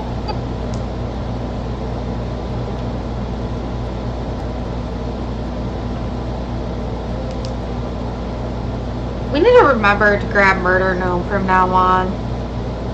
Murder Gnome is busy making the contraption you asked for. Yes. The rest of us know this, but Yeah, I didn't say anything about getting her because she said she was busy working on the door.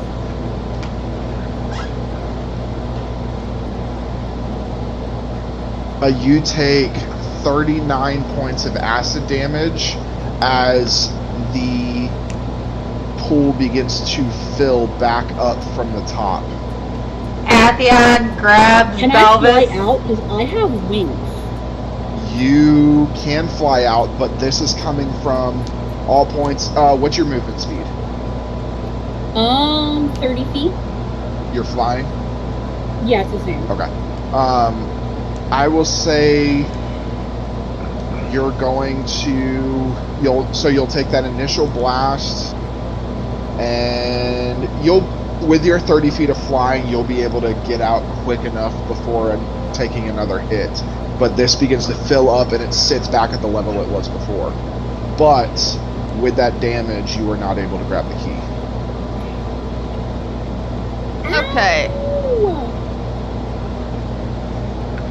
Belvis is like, the water's back! Athion grabs Belvis again and throws him over his shoulder. What a bloody sack of flour! Someone check that other cog. This one drains it if I turn it to the left. See what happens when you turn the left one to the right. Probably add more. how about goes and does it? Okay. So you do it. Yeah. And Bakira is, using the other cog to drain as he's rotating the other way. Okay, so if you're both rotating, it's just sitting stagnant. Okay. Oh. Okay. So let me drain it and then start spinning that one. Okay. So she spins it to drain it. Okay. And then once it's back down to drain, she signals Sobek to start the other one. Sobek starts it. Okay, so this time it begins filling from the bottom and goes back to its normal. Ah. How about I take your spot and you grab the key? Okay. Yeah.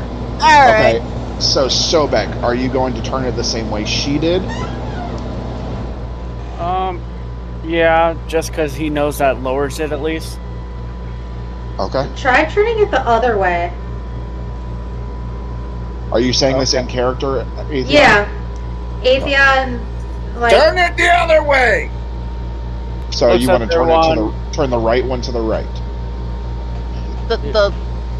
Yeah, he's turned it the opposite way now than what Bakira did. Okay. Just to appease people. So you turn the right one to the right, and it begins to fill up more. And as it's the other way.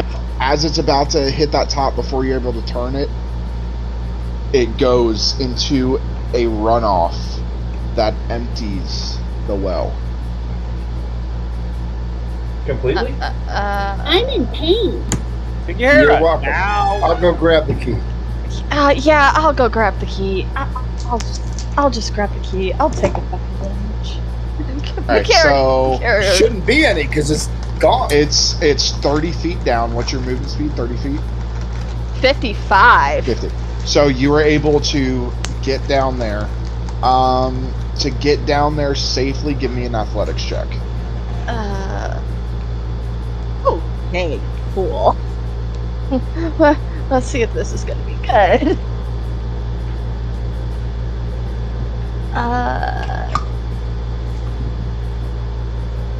12? So you like try and jump down there, and you like hit a rock as you're trying to jump down. You're going to take 2 points of bludgeoning damage as you hit.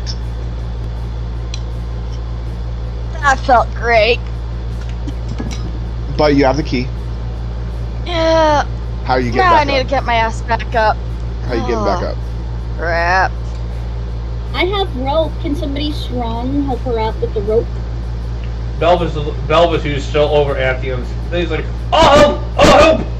Athion sets Belvis down, and they go over to the ledge and looks at Sobek and says, I'm gonna need your help to pull Bagheera up. Sobek starts walking over, still quiet, still nonchalant, not showing much. He's internally fighting himself, but he's just helping. Okay. Belvis goes You over. guys are easily able to pull Bagheera up.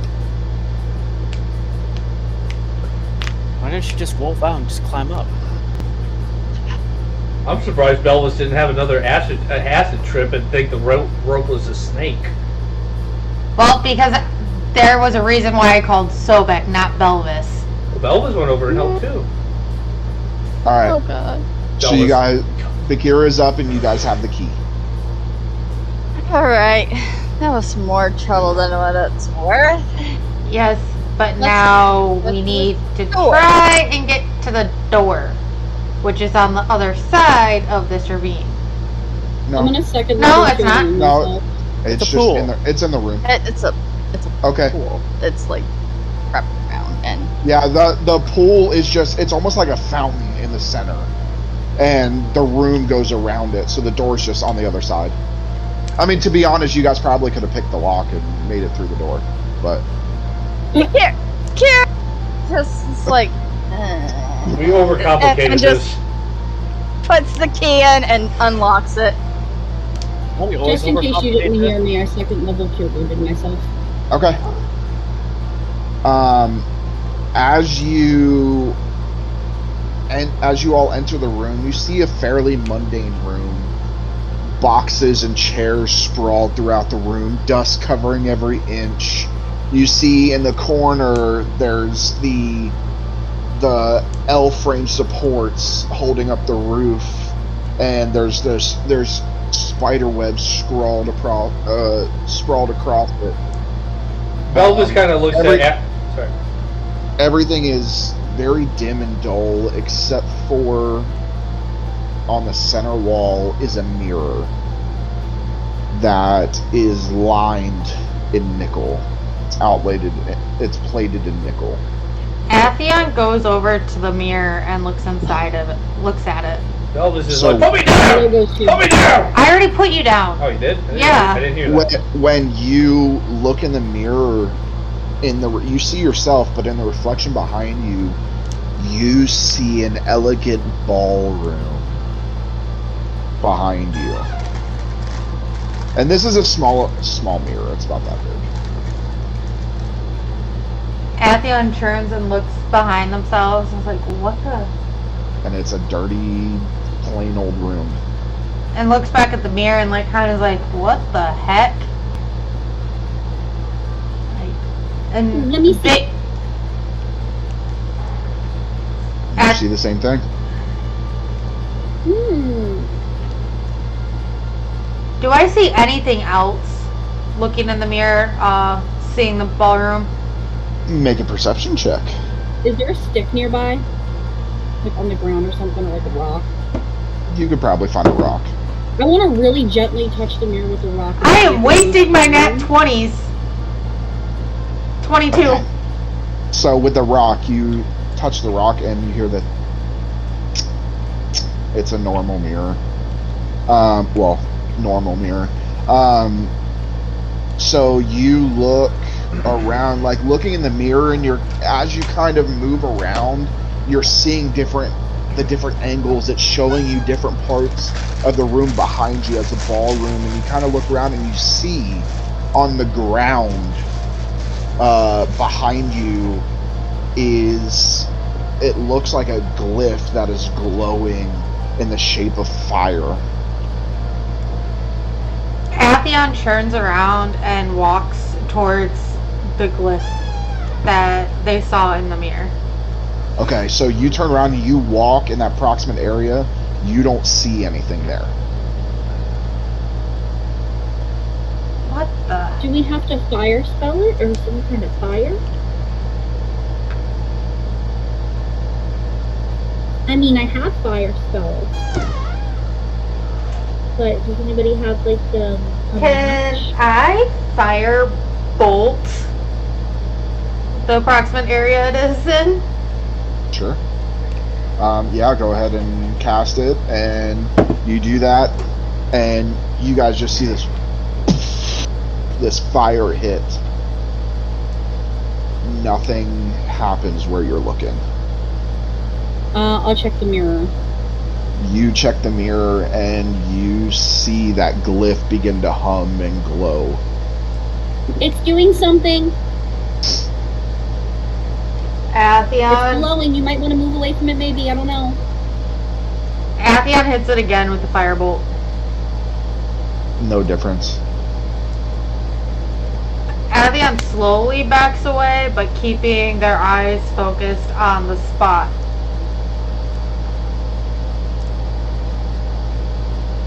I want to walk up to the mirror and put my hand on it. Okay, you put your hand on it, and you see the reflection of your hand.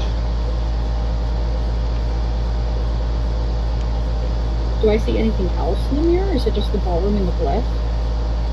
I mean, you can, if you move around, you can see different angles of different parts of the room. But no other glyphs? Not from where you're standing, though. Atheon walks back to the mirror and looks into the mirror. Okay. And just You're taking it off and moving it around. Yeah, we might want to pick is it the up. mirror attached to the wall, DM? Is it? I'd like to find out. Okay. Make a sleight of hand check.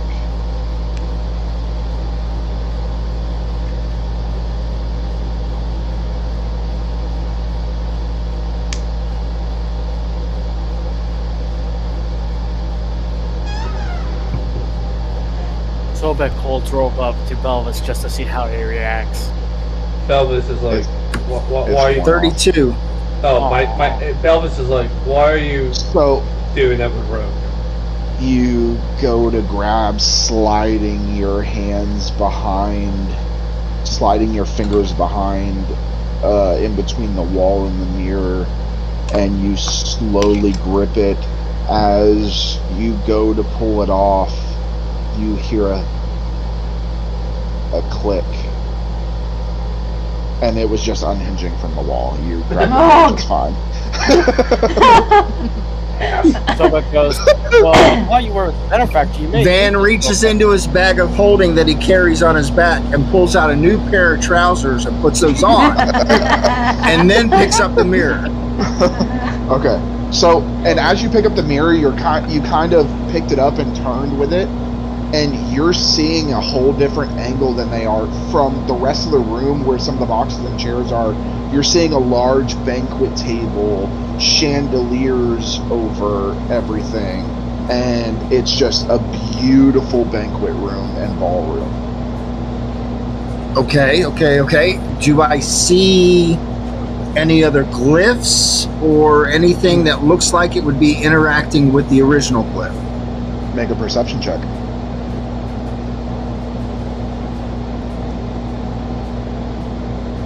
Someone's gonna die by another puzzle.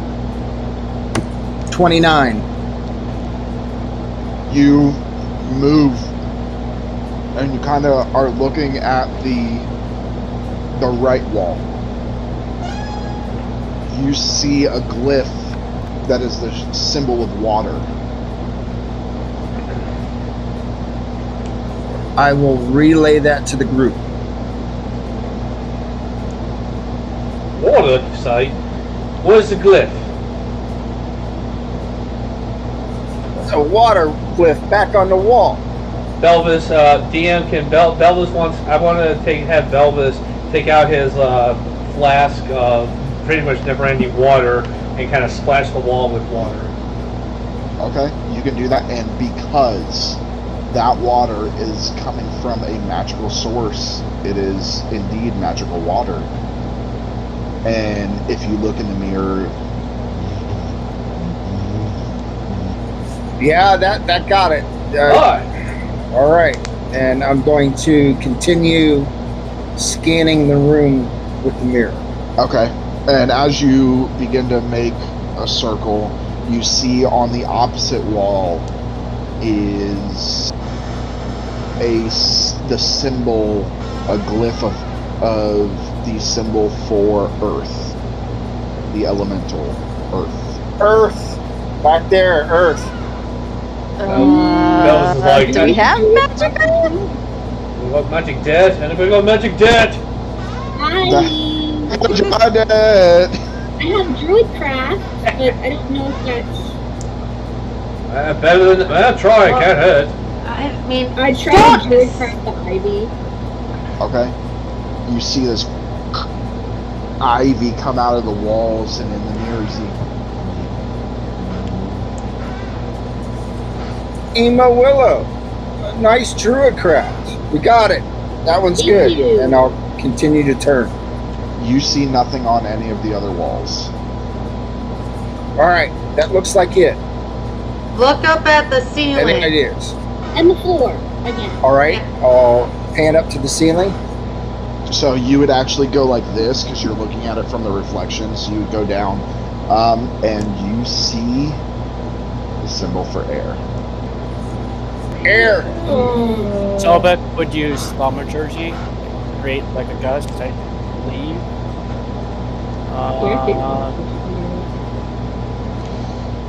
Make windows wide open and slam shut. So thaumaturgy cannot create gusts of wind.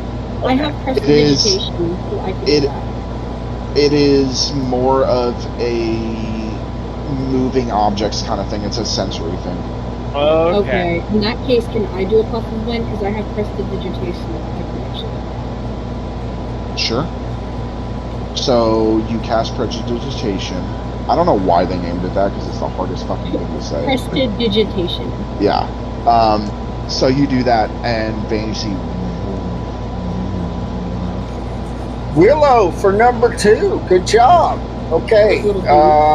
And I'll flip the mirror up so it's facing down. Okay, and you look back to where the fire was, and it is no longer lit. Fire's no longer lit. Athion's gonna cast Firebolt again. Okay. And then I'll quickly do Druidcraft and then the puff of wind. And Belvis will throw water on the wall again too. All right. And I'm going to do a quick scan and kind of spin it and then catch it so it's facing the ground. Okay, I need you, at that point, for doing that, I need you to make an athletics check with disadvantage. Do I have time to give me a bardic? I got this. Got this? Would you like a bardic?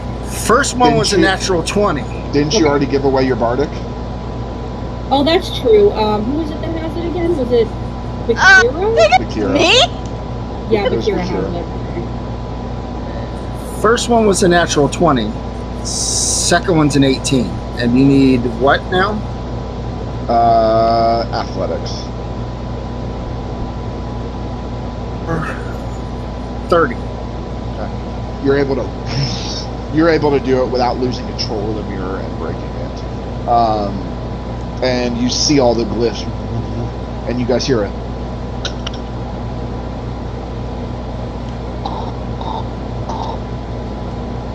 As these stone doors begin to slide open. Hey, nobody's died yet. And we can see those doors and without the mirror. Correct. But as those doors open, in your hand, the mirror shatters. You take... Oh, God. I mean, it's just a mirror. I mean, a magic mirror, but a mirror. Cutty damage. 15 points of piercing damage. Can I uncanny dodge that? Sure. Okay, so reduce it to what, 7? Yeah. Okay. 8. I'm sorry. Lost pieces out of his fingers. Okay, so you guys are going through the other door? Yeah. Yeah. First. All right, so you guys make your way into the next room, and you see, actually, Belvis, give me a perception check. Perception. And this is going to go ahead and roll at disadvantage because this will be the last roll you have to make before your acid trips out. Okay. Disadvantage, you said?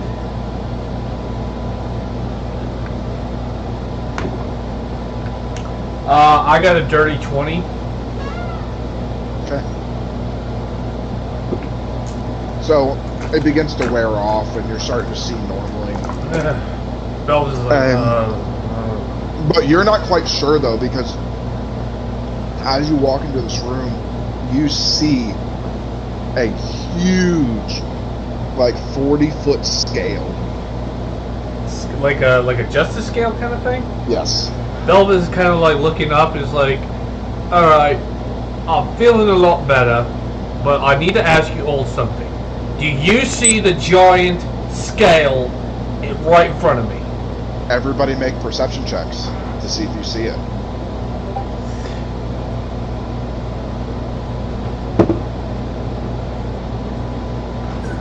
$28. 11. 22. 15. Dirty 20. I mean, this thing's 40 feet tall. You can't miss it. It did not take much. You needed to get like a 5. So, you all see this large scale, and it is weighed down on the right side. It's kind of sitting there weighed down on the right side. You guys see no other doors except for one up at the very top. DM, I'm gonna look at Belvis and go, giant scale? What the fuck are you talking about? Belvis is like, it's only like this big. Belvis is like, huh? It's like teeny weeny. Look, I'll put it in my pocket if you want me to. Yeah, go ahead. Go ahead, man. Go pick it up. Put it in your pocket. I will say, you guys do see off to the side. You see rocks of varying sizes: small, medium, large, and extra large.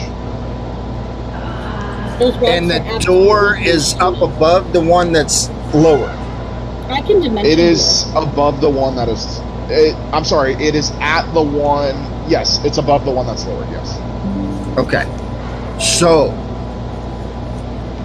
we either need to magically access that door, or weigh the scale on the opposite end to raise it up. I mean, I can fly up there really quick and see if it'll open. Maybe if it opens up, it'll unlock for everybody else.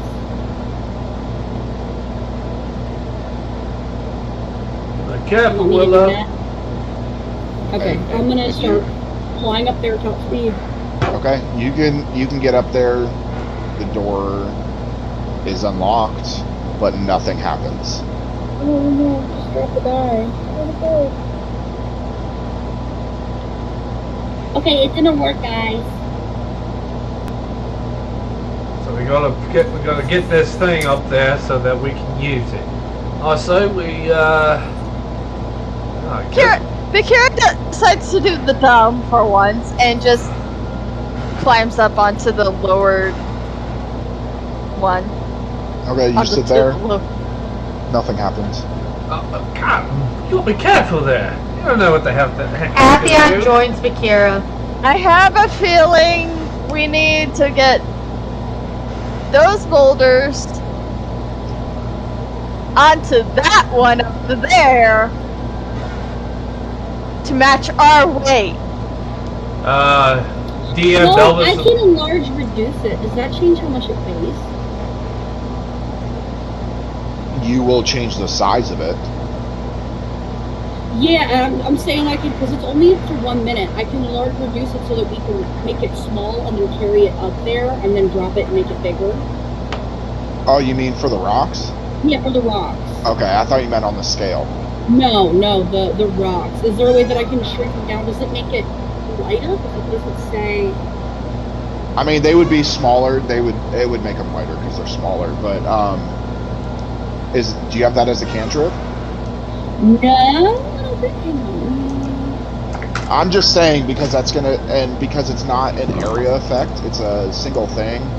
You Yeah, will no, be that'll blowing through spell slots. Yeah, I will. How tall, like, so, how far is it up the scale? I will say where the one sits, it's not all the way up, but it actually is now that you guys are standing on it, on the other side. Bakira is. Well, Athion's Athion is standing on it too. Oh. Athion's standing on it too. So now it is fully up, but it was only like a little more than halfway up. Okay, so Athion gets down. Okay. Kira gets down as well. And with that it kind of. All right, I'm going to go over and I'm going to look for the biggest rock that I can find. Okay, so you can find, there is one extra large rock. I need you to make a strength check to pick it up, if you are picking it up. Oh yeah, I'm gonna pick it up because fuck, I'm like the fucking rogue, dude.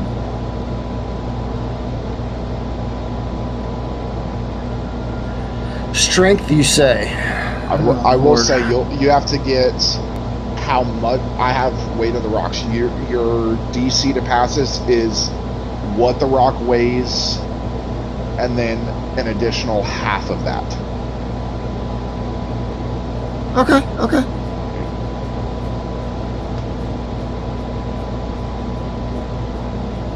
Nine. You go up to this huge rock, and like if you guys had our guys here, probably wouldn't be an issue. But you can't even. It's huge, like bigger than the Atlas stones. Huge, and you're nothing. I can make that one smaller. After that, I'm gonna go to the smallest rock I see, pick it up, and walk over and put it on the scale. Make a strength check for the smallest. Athion looks at Van and is like, having some performance issues there. No, it's not my skill set. I'm like sneaky and can't get your scale up. I can't get my stones up. Hey, don't bring my personal life into this, okay? 15. It's okay. So with a 15, you needed 1.5 to get this. These things are only a pound for the smallest ones, and they're like this big. You're able to. And I'll pick it up and I'll look at her and go, and walk over and put it on the scale. DM Elvis would like to try and move the big stone onto the biggest one. Well, not the biggest one. Let's go with like maybe the large. The large. What is my strength modifier? Roll. Willow's trying to carry a pebble over. I rolled. My strength modifier 0, so I had no chance on the big one. 24. Okay, you're able to. The large one weighs 10 pounds. 10 pounds? Oh, okay, so that's not that bad. He's like, I got it. He just the extra large one weighs 20. Athion walks up to the extra large stone and tries to pick it up. Okay. You need a 30 to pass. Nope, 15. Same thing. You're not able to do it. Belvis after putting down that large rock goes over to that. It's like goes over to Atheon and says like, "Hey, how about you and I both try and move it together? That way we can combine strength and move it." Okay. So. All right. Sobek is standing back laughing. Okay. I'll allow it. Both of you roll, or one of you roll advantage. I got another 23. I got 11. Okay. With both of you, you're able to pick it up. Are you guys going to put it on the scale? Yeah. All right. So you go put it on. Immediately, it goes all the way up. Right to where we needed it to go? Yeah. Alright, he's like, alright! Except none of us are on it. Except nobody's on it. Willow flies up and sits on the other side. It Thank does you, nothing Willow. because you're like half a pound. Yeah. It does nothing. Hey, Ben, you want me to try to throw you up there? I can make myself throw me. bigger. Alright, I'm gonna try to throw Van. Okay. Make a strength check. Oh I'm gonna try god. to jump out of the way. Okay, 15? You.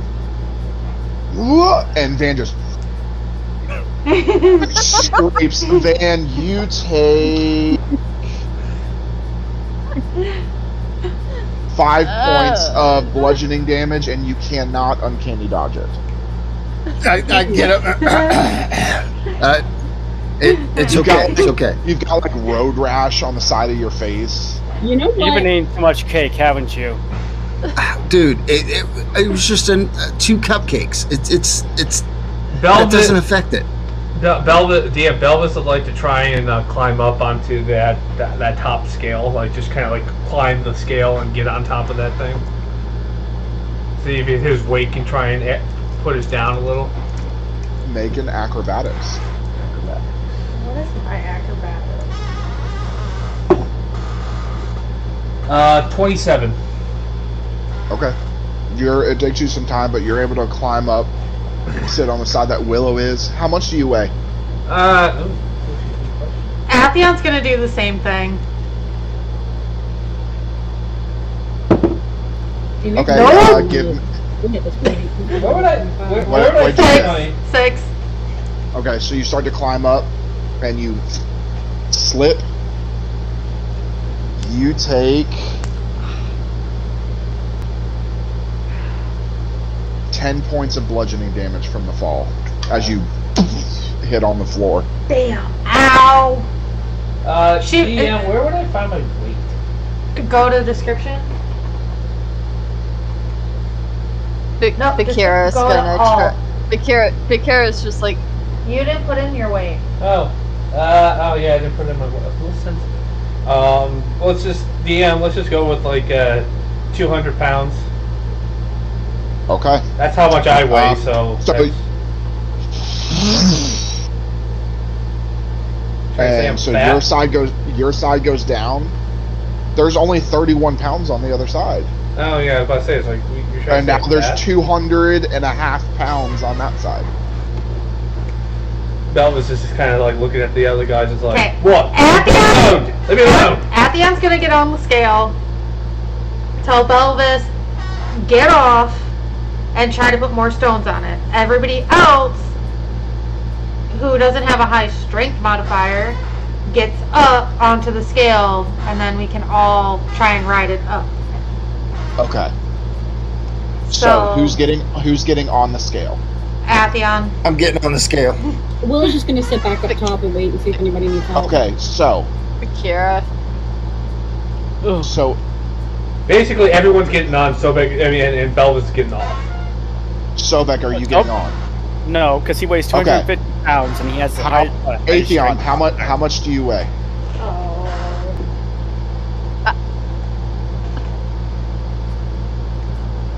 150.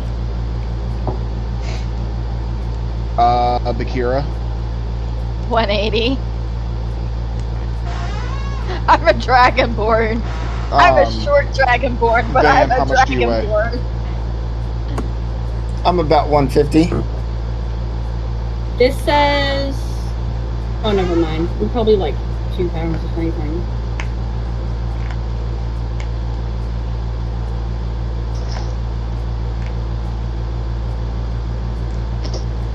I think Bakira, besides Willow, is now the shortest. Is the second shortest in the group. Puppy!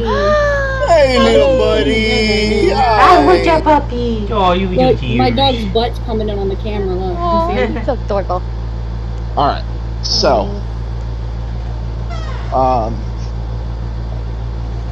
he just learned how to go down the stairs. Oh, good for him. Okay, so, all right.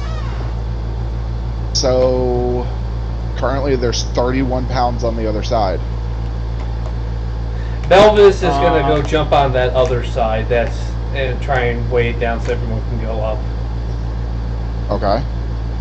Zobek's gonna try and toss up medium stones. Okay, so you're gonna go to the medium stone. I will say you're able to grab. How many would you like? So there's a total of 5 medium rocks. They weigh five. They weigh 5 pounds each. Let's start with 2 and see how that goes at first. Okay. It doesn't really move. So, DM, with me going, I'm over there, right? You marked me going over there? So Yep. it hasn't done anything? Nope. He continues throwing up the rest of the medium stones as much as he can up to Belvis so he can try to catch them. Belvis is catching them and placing them down. He's doing Okay. this. Still doesn't move. He throws up a large I one. was about to say, Belvis was going, they're the big ones! Okay. Is there another extra large one?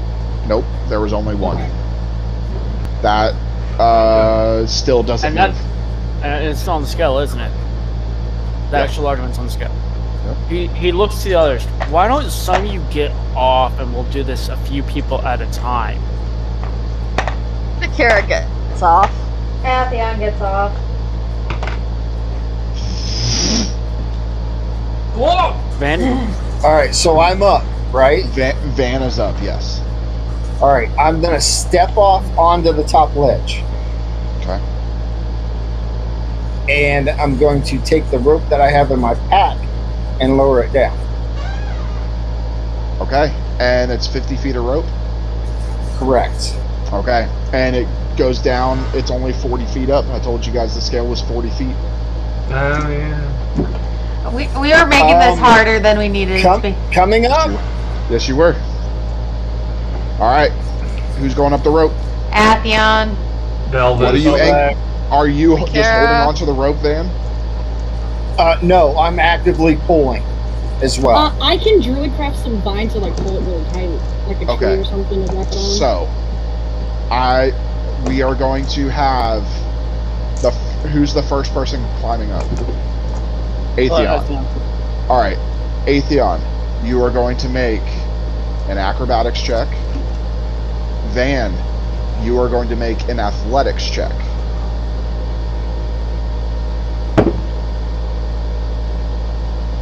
$16.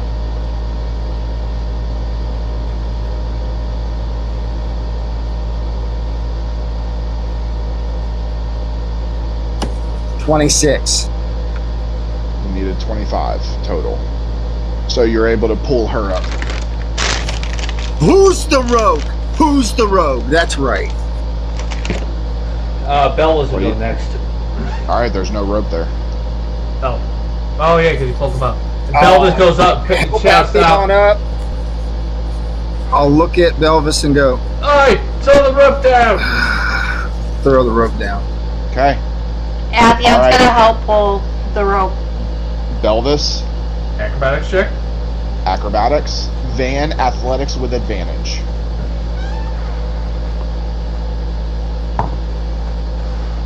Okay. 18.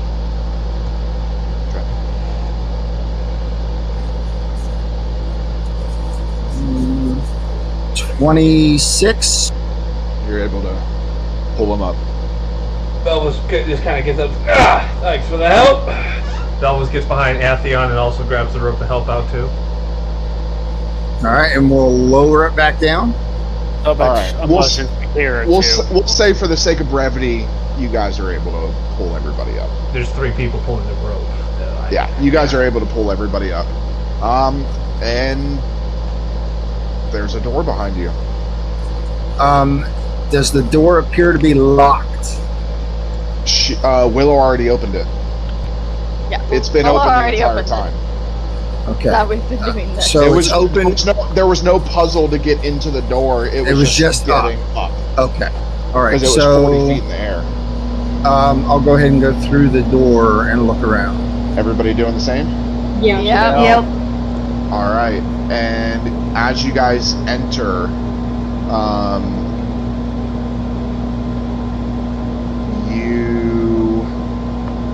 by the way, you guys also forgot to take Yalthrim with you. Yeah, sure did. So Do you want me to as go you- get him? I can go get him. I mean, we do have the coin, so it would only take a second to go grab Murder Gnome and y'all. Well, Murder Gnome's busy. I mean, it's your Atheon's your gonna, call, Captain. I can flip the coin, go grab y'all, and come back. and Daff, even if she's busy, she'll be by him. She can come help. You know what? Why not? Okay. At least we DM, don't have to. Do I have space to do that in this room, or do I need to So- go back down? Or As you walk in, there's a space there. So you flip the coin, it hits the ground and just bounces. Oh crap! I'm going to pick up the coin, put it in my pocket, and do a full look around to see what's hindering the magic. Make a perception check. Would Atheon feel that they don't have access to their magic? Because essentially she is a magic being. You feel 30. normal. You look around, and you guys all see. Go ahead and go to the map, please.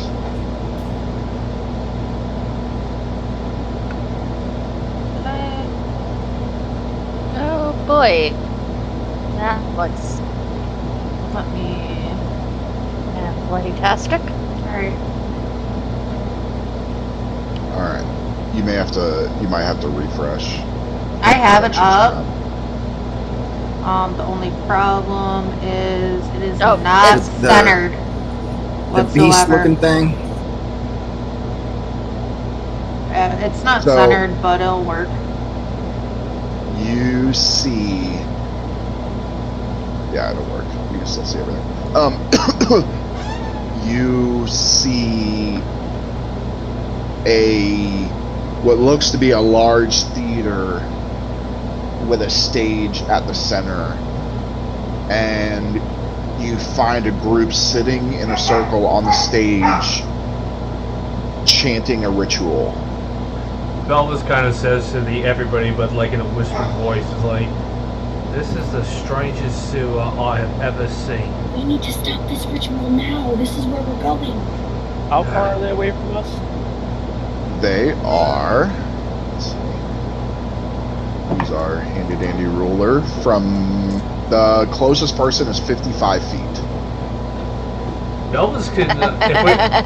Belvis would like to is going to pull out his longbow. Wants to like ambush these guys. Yeah, So- Willow wants to sneak closer. Kobek is gonna prepare a magic missile.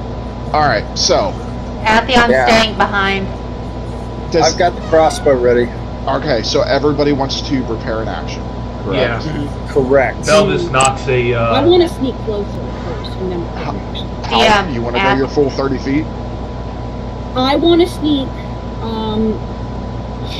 You said it was yours. How many feet away? 55 is the closest. Okay, so I need to move 25 feet. Right there. You're kind of I'm like doing it hovering sneakily. behind a chair. Yeah, and I want to try to do really quiet. Okay. So, Crap. make me a stealth check then.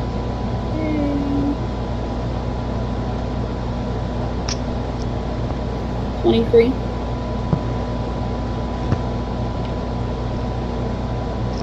23? Okay. Alright. So, you all prepare yourselves, and you still hear chanting. Okay, if they don't do anything, then I look at them, and then I motion to them, and I put a witch bolt in my hand, and I motion to them. DM, who looks like they're in charge of this thing? You can't really tell, they're all hooded, and they all are wearing the same robes. Is there like a podium or somebody There- that is there more is- in the front?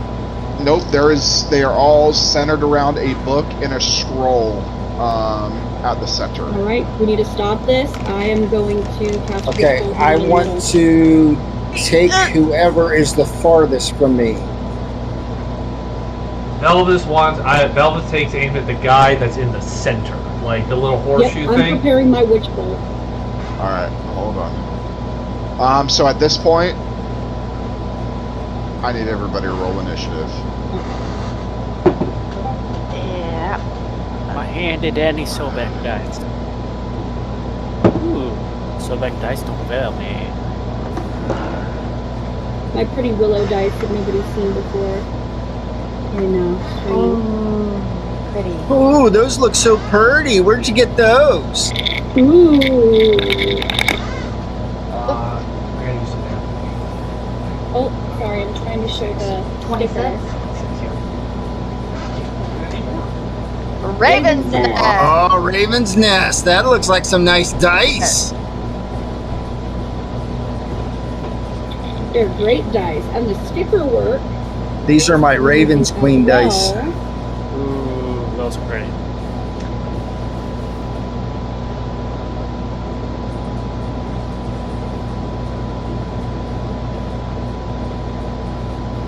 My Bakira Ooh. dice. I'm gonna start prepping these so they have the glow when I'm using them during these sessions.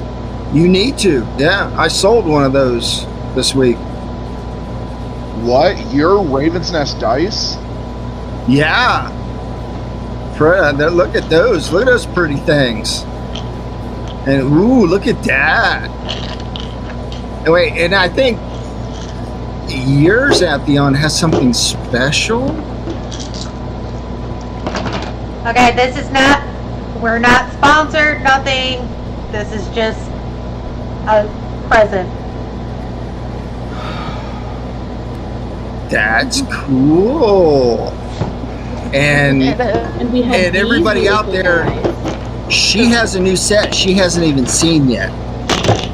So Oh, if you want to see it, jump over to me on TikTok and send me a message, and I'll show you a picture of it. But you can't tell her because No, she hasn't I seen want it to see yet. them. I want to see them. I can't wait to see them.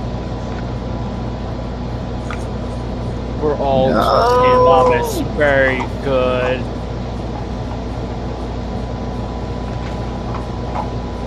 Alright. So. break out the other dice.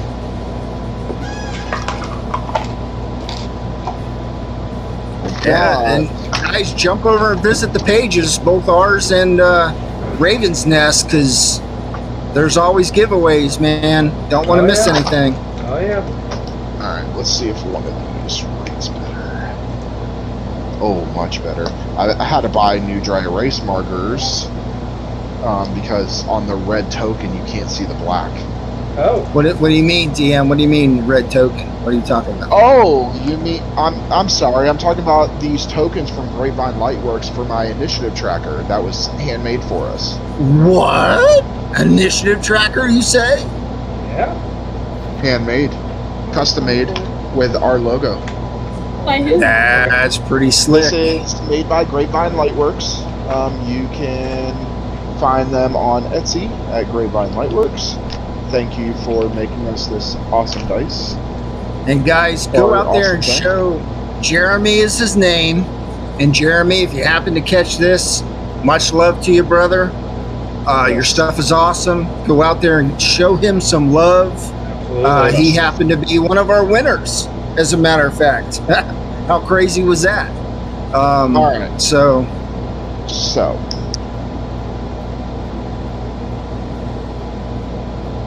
$25 to $20.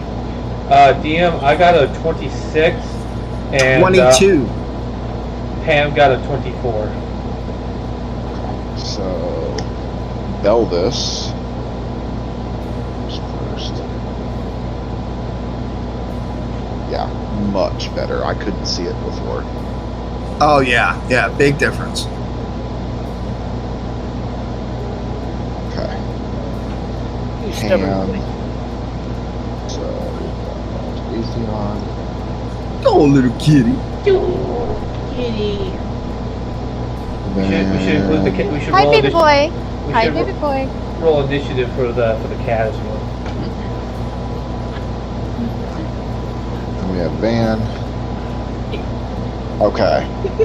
7. Not a 7. Let's see. The cat got a 7. Then, 20 to 15. 17. 19. Okay. So we have. Try it again. Just try it again. Hold it. Hold it. Was that better. Bakira, then Willow, then Kira. Sobek? It is actually No, But- I'm last of the three. Bakira. Sobek, what did you roll? 18. Yeah, he got one more than me. Sobek. Willow, what is your dex modifier? +4. Okay, so then Willow.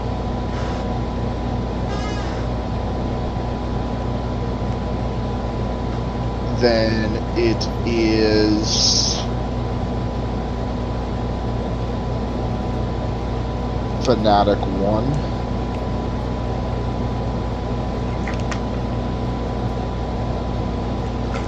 Okay. Then 15 to 10. Okay. It is Fanatic 6.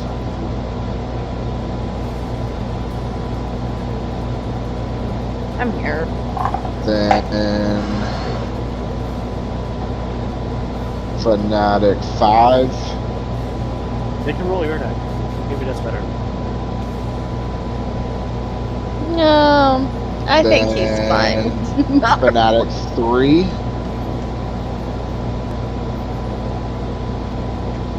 He just laid on my And dice. 10 to 5.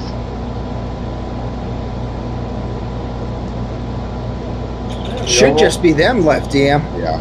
It actually works out because we're literally going before them because we're ambushing them. So we've got 4. And then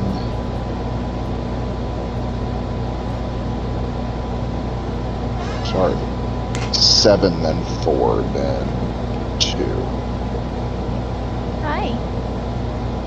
Hi, little sir. Such a purry little boy. Okay. All right. Show. DM, With that, I sent you a message.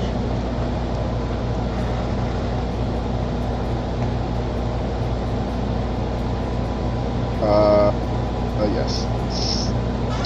All right. With that, Belvis is up. Elvis, having already knocked an arrow with his longbow, he takes aim at the guy in the center, knocks Okay, back, number 4. knocks arrow, lets loose, and then in quick succession he pulls out another one, does the same thing for 2 more arrows. So three shots right to the center mass of what is the back of this guy of Fanatic 4. You said, right? Yeah. All right. You're gonna roll it at disadvantage. Oh, because I'm how many feet away am I? No, because they are on the ground. For any ranged attack, when a creature is on the ground, it is at disadvantage because they are harder to hit. They are doing a ritual. They're on the ground. What do you mean, like they're prone on the ground, or they're like? No, they are hunched over, sitting on the ground. Oh! They are harder to hit. They're sitting around doing a ritual.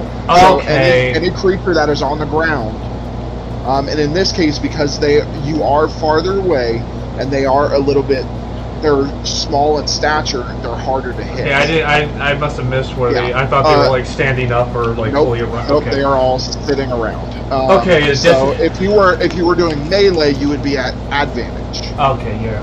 Okay, so but I wouldn't be able to get close enough to him. So okay, so yeah, at disadvantage, you said. Yep, for all 3. Let's see.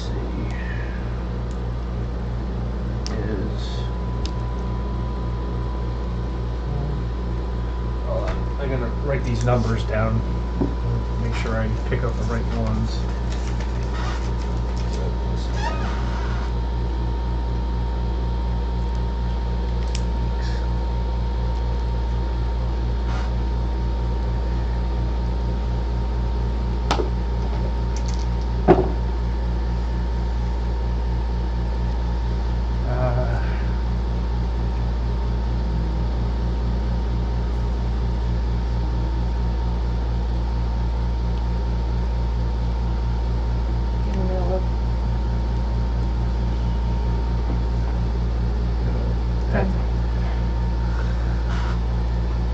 Okay, so first arrow shoots is a 18.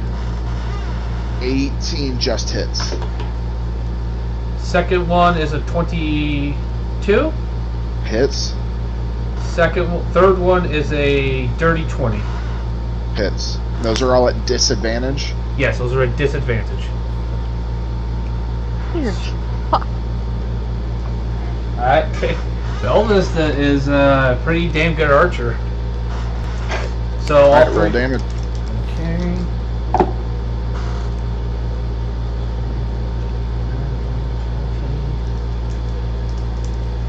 You might want to write down Oh wait, your no, numbers. I'm rolling the wrong dice. Sorry. He's old, everybody Little bear time. with us. Oh, shut up. Alzheimer's is kicking in. Funny. Guys got jokes. Do you need another D10? D8. He wouldn't D8. remember the jokes even if we said it. D8? Yeah, D8. You don't have enough dice? I'm doing it for 3. I need. No, this is a D9.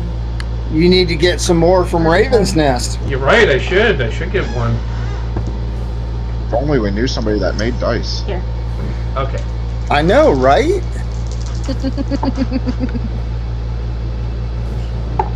I may know a guy. I'll talk to him.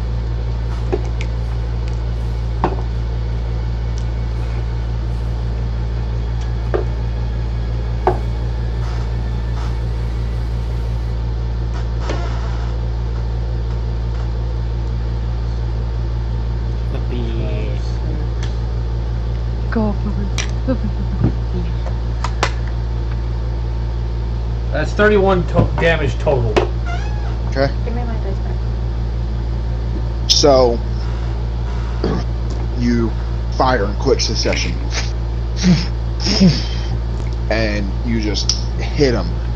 And he kind of... Alright. Belvis lets out a shout to the others. No!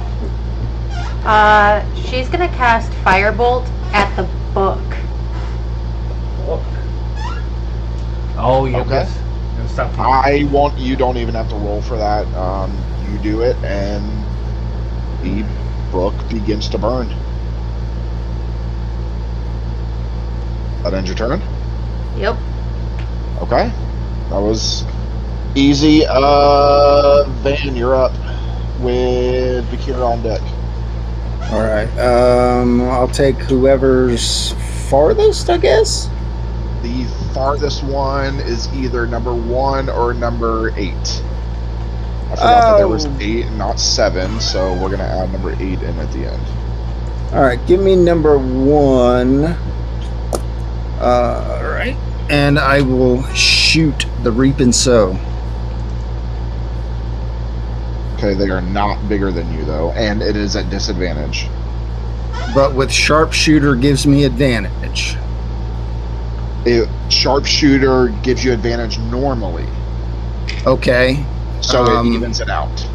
But right, okay. So that was where I was going at. Yeah, it's an even roll. Yeah, because normally if they were standing, Sharpshooter normally gives you advantage already, or advantage behind cover.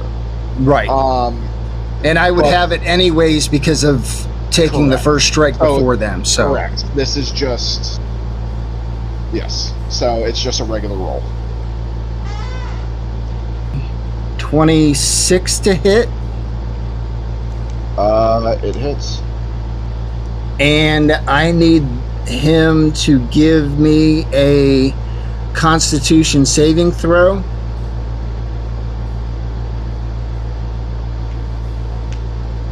Deanne, can I ask, actually, I'll just message it to you. Sorry. That is a 10. He fails.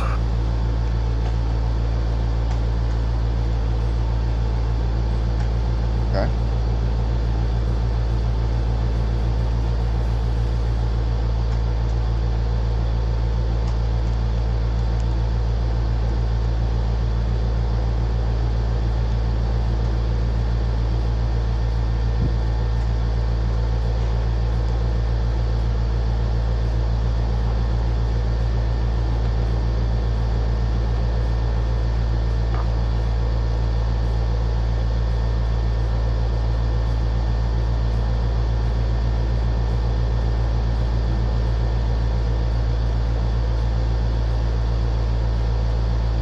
That's 128 points of damage. Holy shit! Okay. That is sneak attack and death strike because he failed the Constitution. Why did I give you How's that? fucking thing? I'm gonna stop fucking homebrewing items.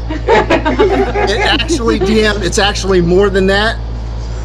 Because I didn't even roll the damage for the Reap and Sow. So I'm gonna stop homebrewing items. If anybody's interested in the Reap and Sow, reach out to me. I will share you what the Reap and Sow is. It's one of my favorite magic items I created. Okay, so with that, and this thing just goes right through his head, like the cleanest shot from like a 50 cal that you've ever seen. And hits the wall behind, and he's dead before he even hits the floor. Jesus. Is that end your turn? I want to hide after that. Okay, go ahead and yeah, definitely. and roll.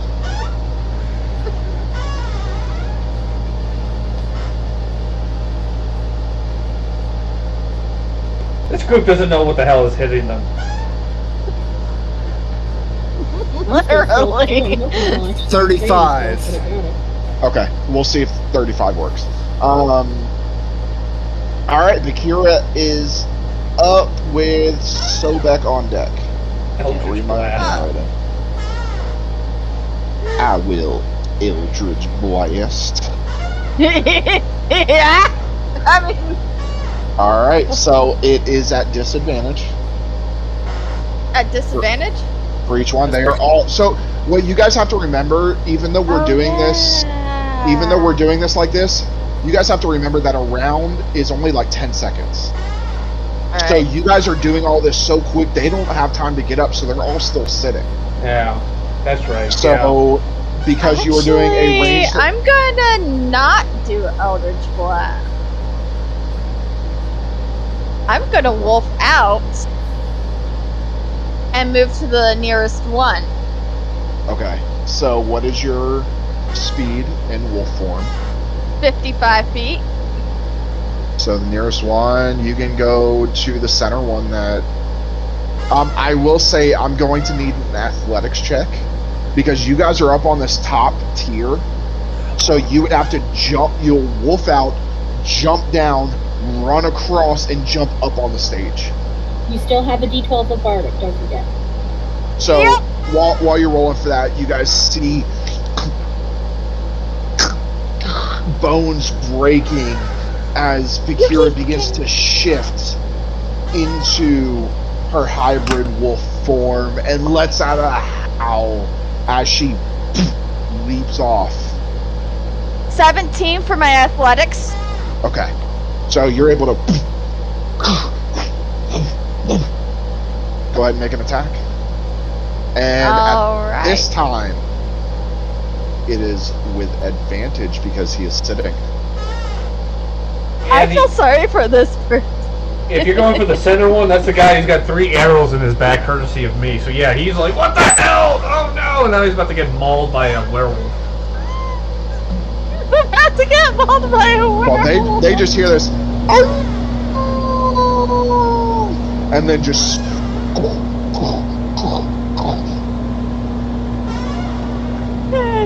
so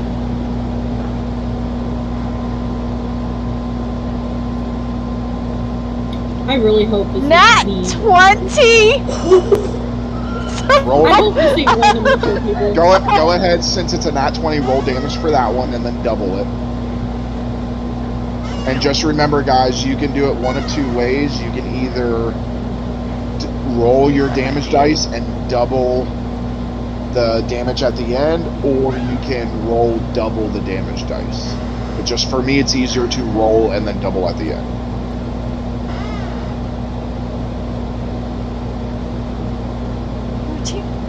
13 times 2. 26. 26.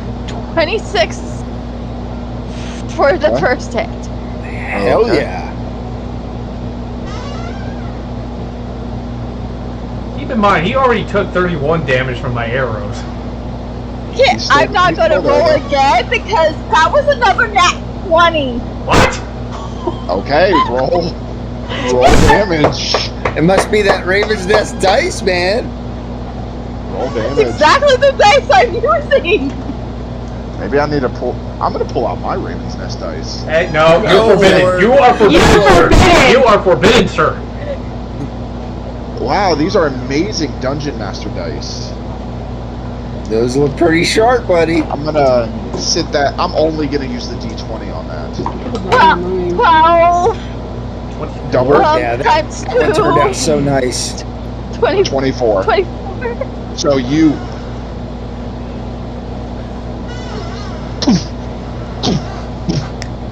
And you leap up. 2 clean hits across the back of the neck and clean through. You see his head and roll into the fire that book is, and you guys, especially you, Bakira, you start to begin smelling the smell of burning flesh as it's sitting in that fire. I'm hungry now. Is that end your turn? Chicken. Yeah, that Okay. is. What one was that? 4. Jesus All right. Christ. Thank God. Sobek is up with Willow on deck. A quarter of these guys are already dead and they don't even know what's happened. Robeck is going to launch a guiding bolt at the one to the right of Bakira.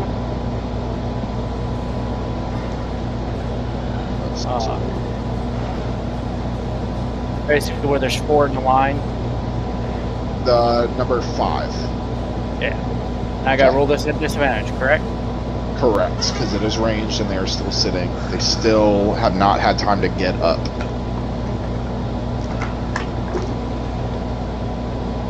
What? Okay, so 9 plus 18 to hit. 18 just hits.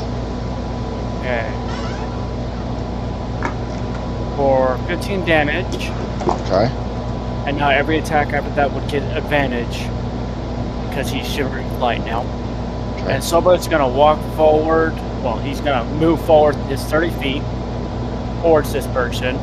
Okay, so you have the option. You can either try and jump off or go down the stairs. He's gonna go down on the. Okay. He's gonna jump. Why not? Okay, so I need an athletics check to jump. He gonna follow Bakira's example of 18 plus 11. That's 29.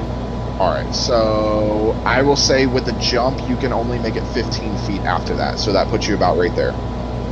Okay. So you're kind of standing on the chairs. So how close is that nearest one? The closest one is the one that you were hitting, and he's 35 feet. Okay, I need to look at something. Okay, fine. I'm gonna use Sacred Flame on him. Okay. So I need a dex save of 17.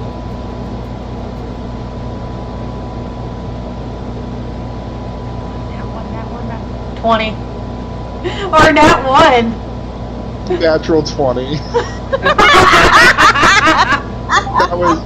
That was using the Raven's Nest dice. oh my god, these dice! I love them. They're wonderful. So nat 20 for that save. Alright. And then bonus action, he's gonna pull out what only a few know he has. He's gonna pull out the axe and extend it. Okay. Which will be a So first that for hero. so if you did not have the axe out, technically pulling a weapon out takes an action. Because it's like changing weapons. So if you did not have that axe out, you will have to wait till your next action to take it out. Okay, then I'm gonna have to wait. Okay. So right now the axe is still on your belt. Okay, so you guiding bolt hits the one, you jump off, run closer to the steps, try and cast Sacred Flame. It doesn't quite work as this lightning fire just and dies out, and and then you're like, shit. And you wait, and Willow is up with number 1 is dead. With number 6 on deck. Okay, I want to fire for the same one that Sobek fired for on the right-hand side towards the front. Okay. And she looks down and she feels this really weird connection to her home that she's never had before. And she feels it welling up in her hands, and I'm gonna cast Eldritch Blast. Okay. Let's see what Eldritch Blast does. Come on, nat 20, come on. 4 beams. And is it still at disadvantage? It is, because they're... So the first one is a 21 to hit. That hits. Okay, I'm just gonna do it all. Hang on. The second one is damn it, the higher was the nat 20, but I got in 19 for the second. Hits. Third is 25. Hits. Damn. And fourth is 24. All at disadvantage. They all hit. Roll damage. Okay, so I'm gonna roll. Better Warlock than the Warlock. Hey! Everyone's going through some shit right now, so just expect that they can't hit shit. 25? Total? Yeah. So... And it's not Warlock. as black as the other ones. It's like the bright pink that her bard magic is, but there's like black swirling inside of it. So you reach out and you guys see, in your perspective, this little like pebble-like size. But as it reaches them, it grows to the normal size of an Eldritch Blast, and 4 hits as this guy almost like somersaults from the impact, but he's still standing. Does that end your turn? Yep. But Kira tilts her head and looks at Willow. She's And like it's a just big like- one, Nice. Atheon, Fuck these fuckers. Atheon looks at Willow and is like, "What the? When did right? you?" This is my first time experiencing it too. I got no clue. All right. Atheon is just like scratching their head. Numbers is going to stand up. He sees Bakira. And he is going to reach out, whisper a few words. Oh shit. And I need a wisdom saving throw.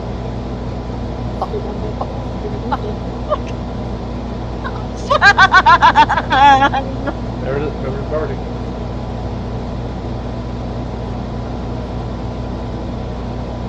Four. That's Okay. a With four. Bardic. Oh. You have a 1d12 to Bardic's a use. D12. Yeah. That'll only work if it's like a 14, so keep that in mind.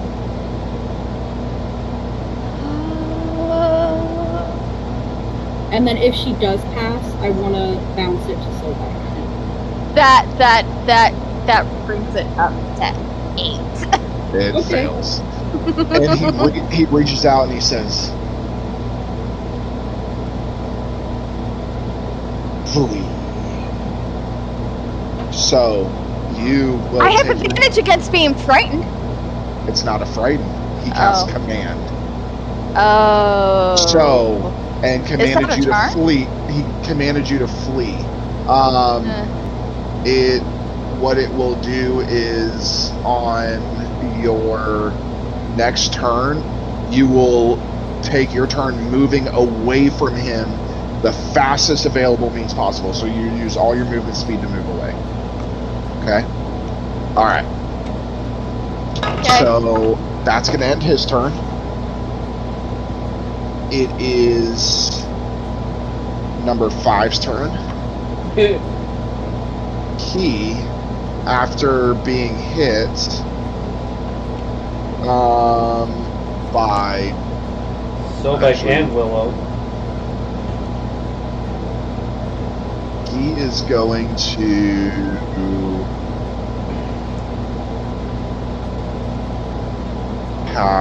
cast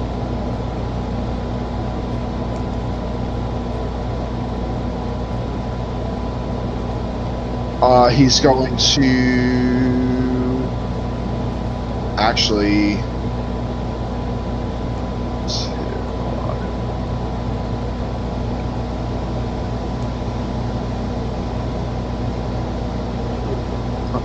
He is going to jump down, move to Willow, and he is going to cast Inflict Wounds. Okay. Oh no! That is a Do you have counterspell?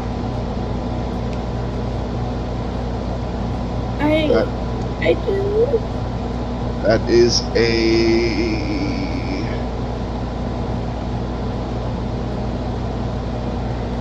18 to hit. Hits. Okay. And that is going to be I know that hits hard. It does. It is really hard.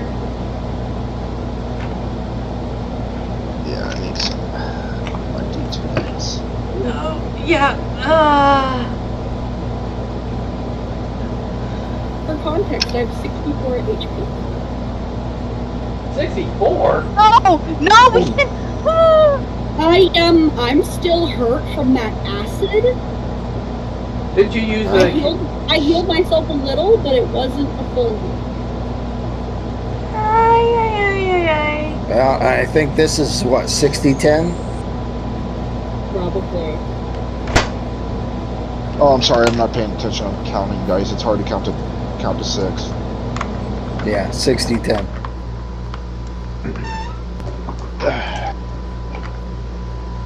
So I think we'll still have guys. 4 HP, right?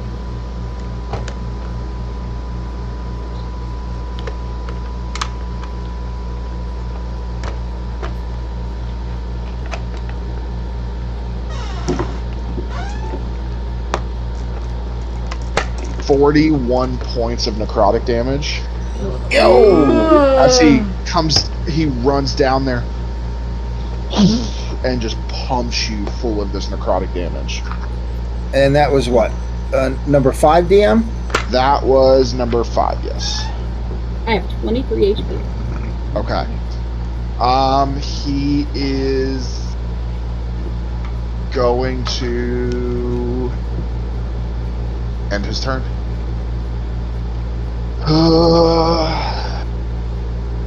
Next up is number 3.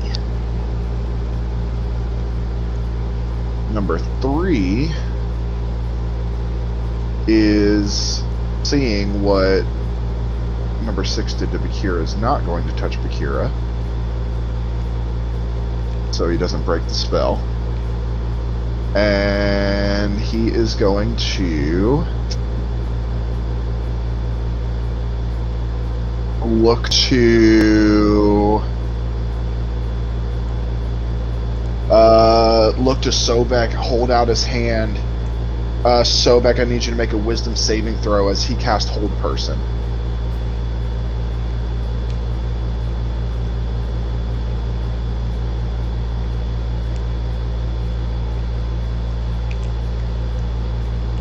$19 plus 12?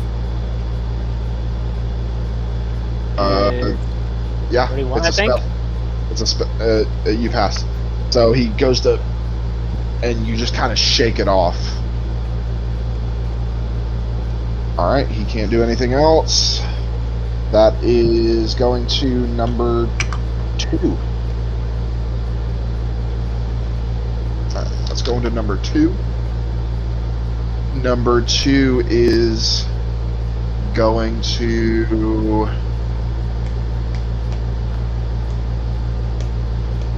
then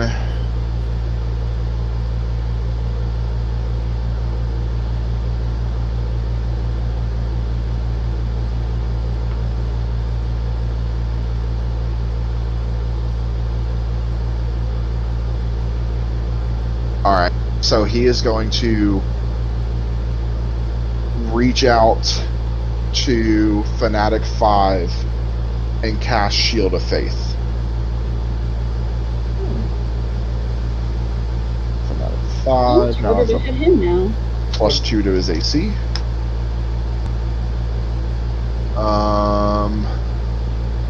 And that's his bonus action, actually. So for his action, he is then going to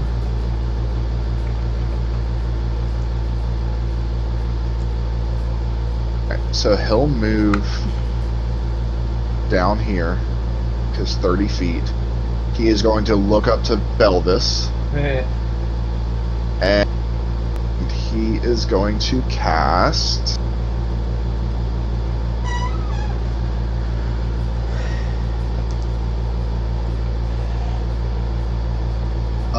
Hold Person. Belvis, I need a wisdom saving throw.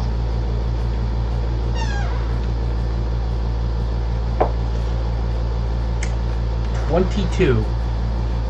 Okay. You pass. Alright, that ends his turn, and we're gonna go to Fanatic 2. Sorry. 6. I apologize.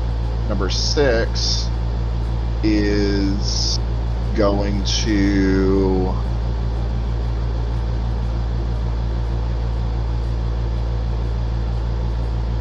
move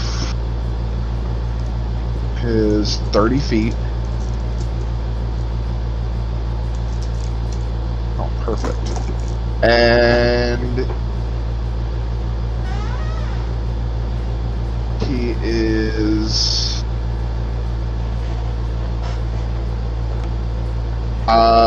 Belvis, I need a dexterity saving throw. Another one? Oh, yeah.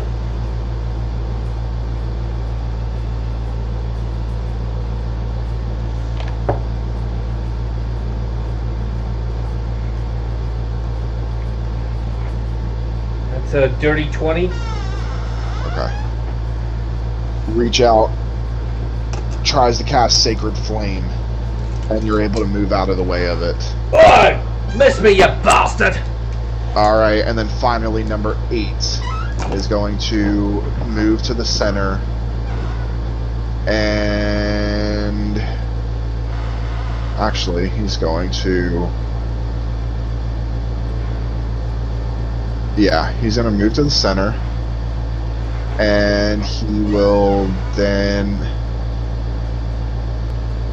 cast Spiritual Weapon on Sobek. So natural 20. No.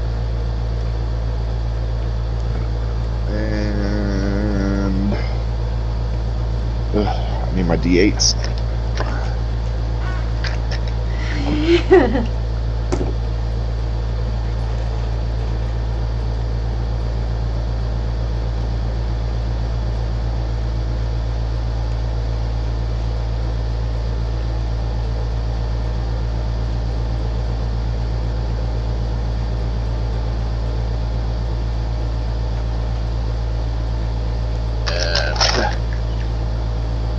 There we go.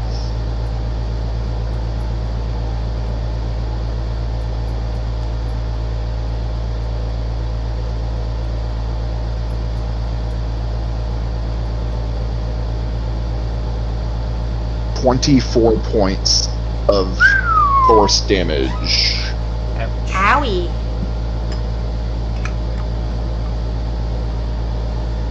As you see, he reaches out and a large sword appears, cuts across. Alright, and with that, we are at the top of the next round. Belvis, you are up. Alright. With Leon on deck. Quick question. So, given where the map is, can you bring the map up, the big one? Oh, Why can't you bring it up on your computer? because I don't have the thing on my computer. Okay. 30 feet. Will I be able to reach, if I were to move as fast as I could, would I be able to reach the, with one of my actions, reach the guy near This one. Willow? I'm sorry? What's your movement? 30 feet. 30 feet. Belvis, that is 65 feet, and it's going to take 15 feet to jump down. Okay, so never mind then. Okay, so Belva's seen the one that's near. Now, what? Seeing that he kind of turns and aims his bow at the fanatic that just took a huge swipe at Willow and knocks an arrow. Now, this would be a flank attack, right? So this would be I had advantage. You are not flanked. I'm not flanked even where I'm. No, you're not directly on the other side. Oh, I thought I meant. Nope. No, flanking is when you guys are directly on opposite sides of each other. Okay. So. And Willow is in front of the person, not next to them. Okay. So if I shoot, does Willow have to get out of the way, or no? Okay. You're at an upward angle, anyways. Yeah, that's what I thought. Okay. So Belvis aims his arrow at that one guy, and he which mag is that? 5. Doesn't he have the Shield of Faith on him? Yes. Okay, so that means his AC has got up by 2, right? So. Okay. Yep. All right. But Belvis is still gonna try anyway. He wants to get that guy away from Willow.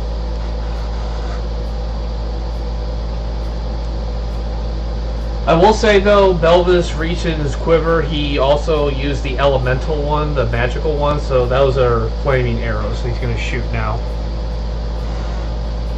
Okay. Screw that guy. He just hurt his friend.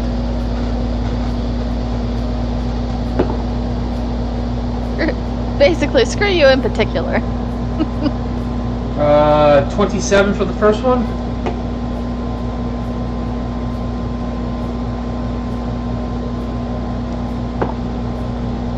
Seven again.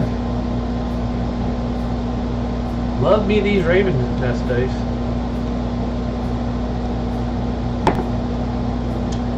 Oh, 16 for the last one. That one misses. Yes. That was definitely user error on that. Yeah, Oh, definitely. no, that wasn't the. I have 3 dice. I only have 2 D20 Raven's Nest ones. I used the other one, so that was it. The streak ended See? when yeah. And if you would have had another set, you could have kept on going. You're right. You're right. Gotta fix that, right, honey? Yeah. Okay, so rolling damage now.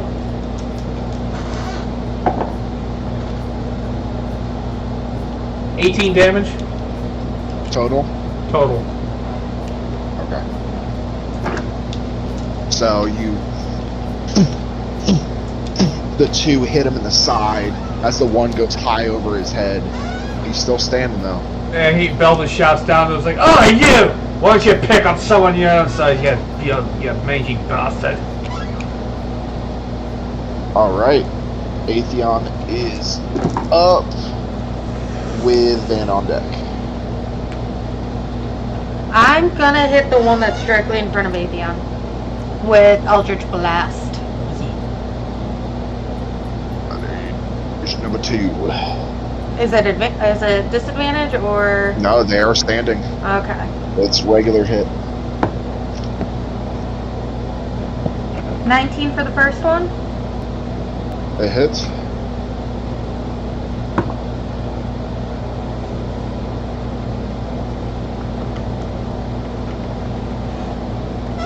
$28 for the second one. Hits.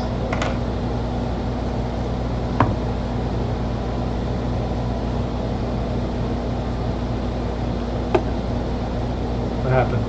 Nat 1 for the third one. Damn it! Hits you. Oh. And 19 for the fourth one.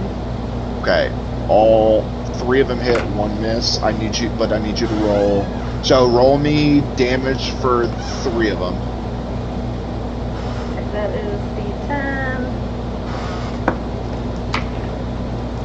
3, so the first one is 6 points of damage. Okay. Second one, 6 points of damage. Last one, 9 points of damage. And then do I need to roll damage for myself? Yes, you do. Roll me a d20 and A with what you're D20? going, or sorry, your damage, and then double it.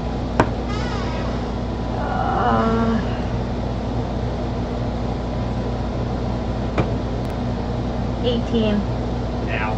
Okay, so you take 18 points of damage. So you fire 3, and you go to fire the third as you, for some reason, it's can't focus, and you overexert yourself, and it blows up in your face. The fourth one. Ow! All right, Van is up with Bakir on deck. Okay. I want to target number 6. Okay. And that is a 30 to hit. Doesn't hit. Man, he's up that AC in a hurry. And I also Every shield need. if possible. Is that what it is? Constitution saving throw.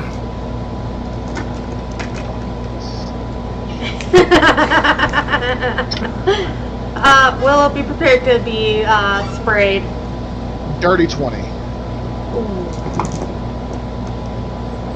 Okay. All right. Your own dad. Wow. Raven's Nest dice. Yeah, I rolled. Raven's Nest dice, I rolled a nat 1. Listen. The first time I made that Constitution saving throw, I rolled a certain other company's dice. The person that looks like that. I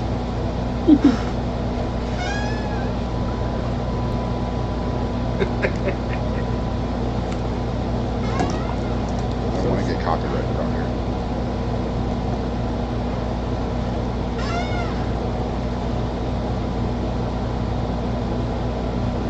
You failed. It's not that much to count.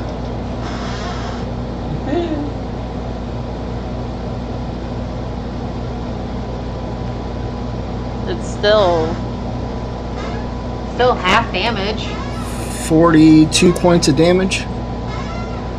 And that was on number 6. Number 6. And I'd like to hide again. So you, and he,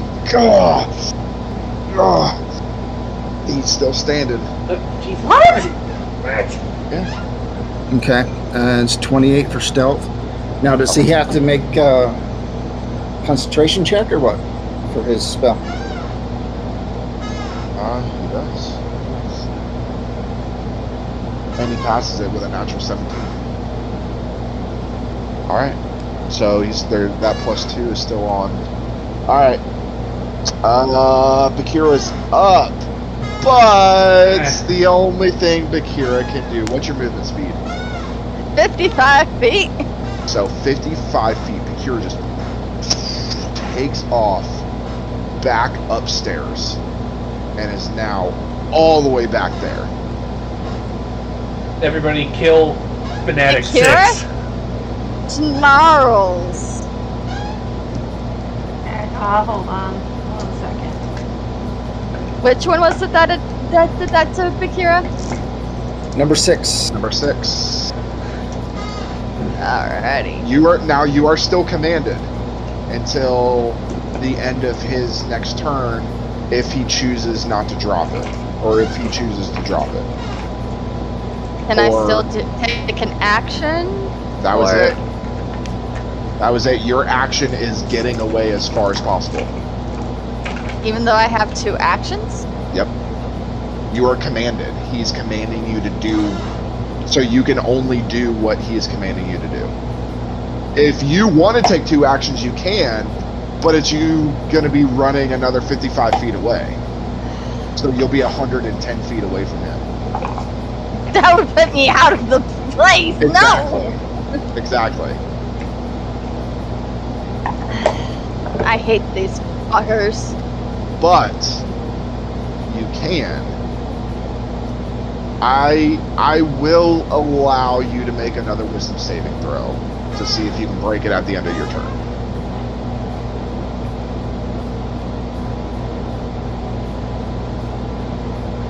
Fucking hell.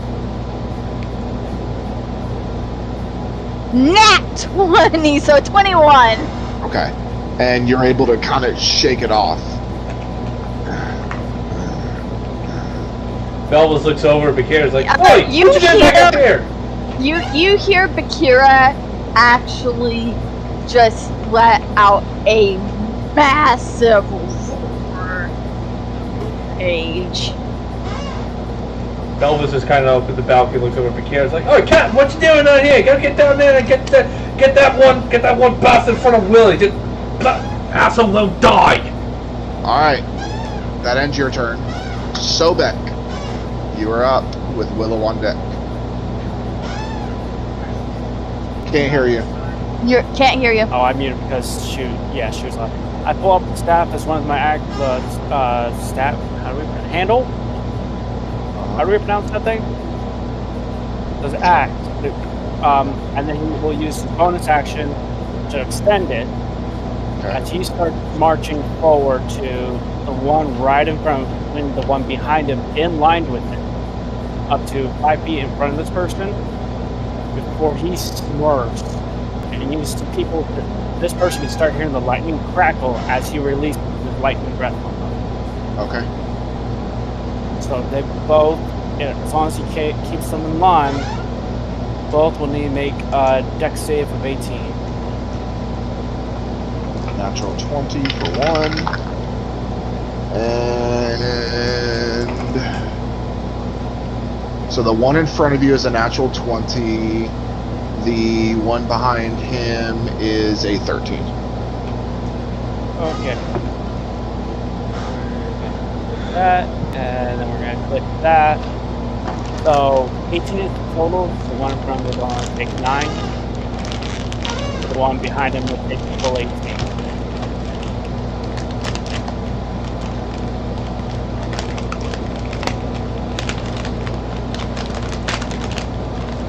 Okay.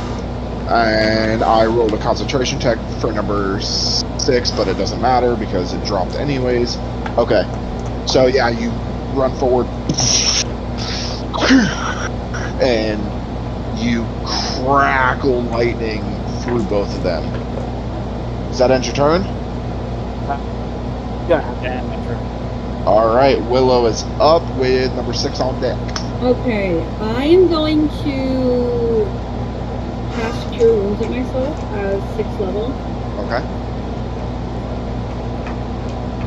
So I heal myself 26 HP. Okay. Again, that's 4. And then as my bonus action, I am going to do Unsettling Words to the one right in front of me. So I'm going to use my Bardic Dice and subtract a D12 from their next saving throw before the end of my next turn. Or before the start of my next turn. Yeah, start. So somebody else needs to mess him up. Okay. And what are your unsettling words?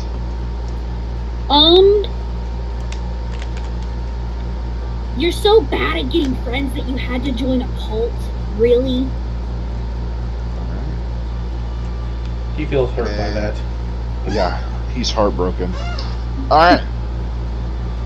And it is number 6's turn. Number 6 is going to... Dr. Belvis, because he just shot him.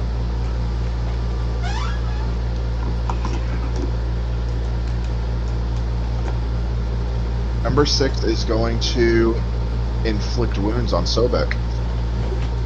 Ooh. Hun, you're about to get inflict wounds. You're getting inflict wounds. Okay.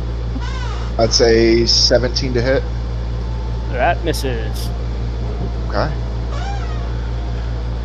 He is then going to take and cast Spiritual Weapon. That misses as well. Alright. Right, he was really messed up by what Bill said. What is his spiritual? That wasn't him. That was 6.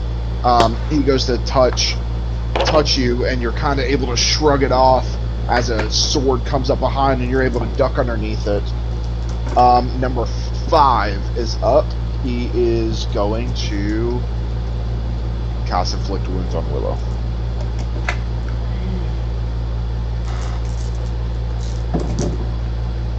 That is a 15. Hits. Jesus. Alright. Willow's squishy. Willow. Yeah, she is very squishy. Willow's squishy. To get some armor from Willow, get a little chainmail It thing. would mess up my spell. She wouldn't be able to fly or cast spells. Yeah. No. It's kind of like a fairy thing, probably.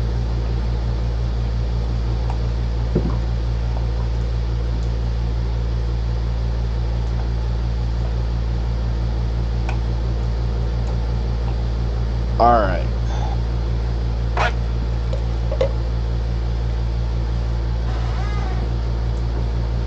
$29 points of necrotic damage. Still standing, but very hurt. So reaches out.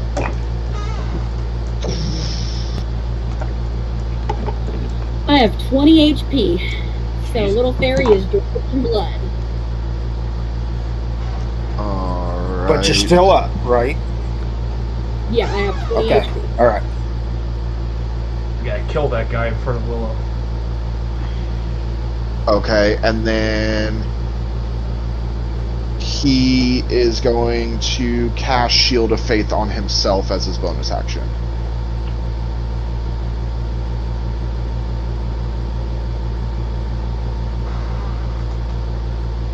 That was number 5, DM? Correct. So he has Shield of Faith stacked? Correct. Okay.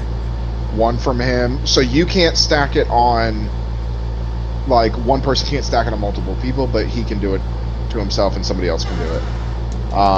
And that's my understanding. If somebody tells me wrong, please let me know. But that's I think you're right on that. That's my understanding, is that it can be stacked as long as it's from different people. So, okay. So that ends his turn. I believe... Can't read my own handwriting. Number 3 is up. And he is going to move his 30 feet. He's going to look at Atheon. And Atheon, I need you to make a wisdom saving throw.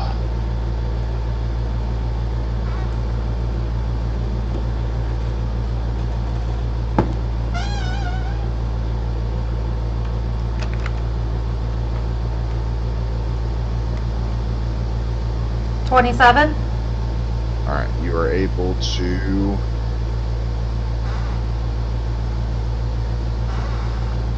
Yeah, so he reaches out and you're able to kind of just shrug it off. That's going to end his turn. He's not going to use his bonus action. I'm going to use my reaction, or hold on. So I know I have one that I can do if he hits me, but I can't find it. Yeah, but he didn't hit you. True. He failed, so it doesn't hit. So you wouldn't be able to do that. Now, if it's one that says it's only on a hit. No, it's damaged. Are you looking for Hellish Rebuke? Yeah. Yeah, so you can't do anything because he didn't damage you. Alright, so that ends his turn. It is number 2's turn. Alright, so he is going to move under Belvis. And he's going to reach up and cast Spiritual Weapon. And that is a 13 to hit. That is a miss. Yeah, so it appears behind you, swings, and you duck underneath it. Alright, he's going to stay there. Actually, he's going to tuck underneath more. Alright. Number 7? There's still one more out there? Number 7 is going to...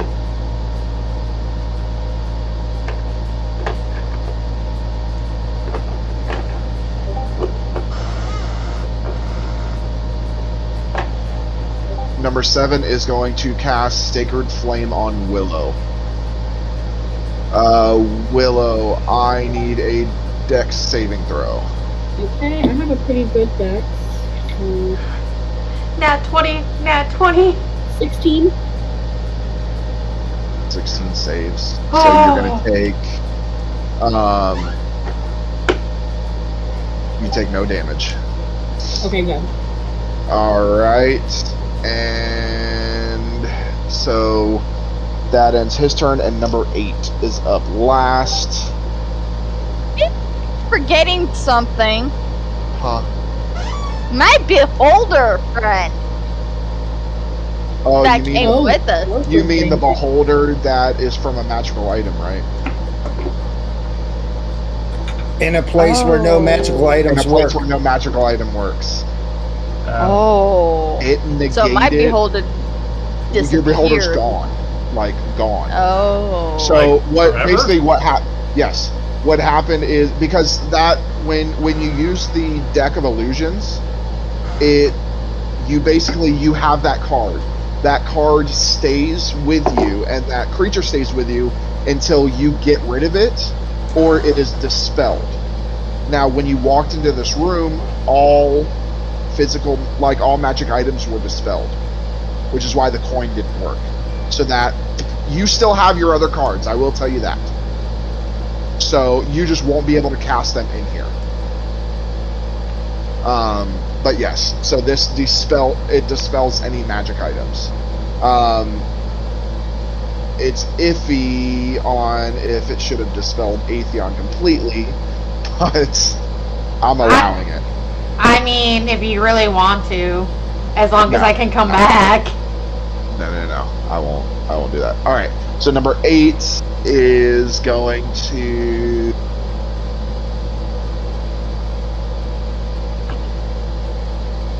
try and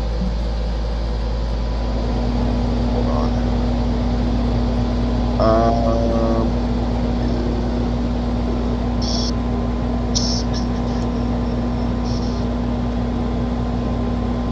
Perfect. He is going to try and cast Hold Person on Bakira. So I need a Wisdom saving throw, and this is a paralyzing spell. So Wisdom save.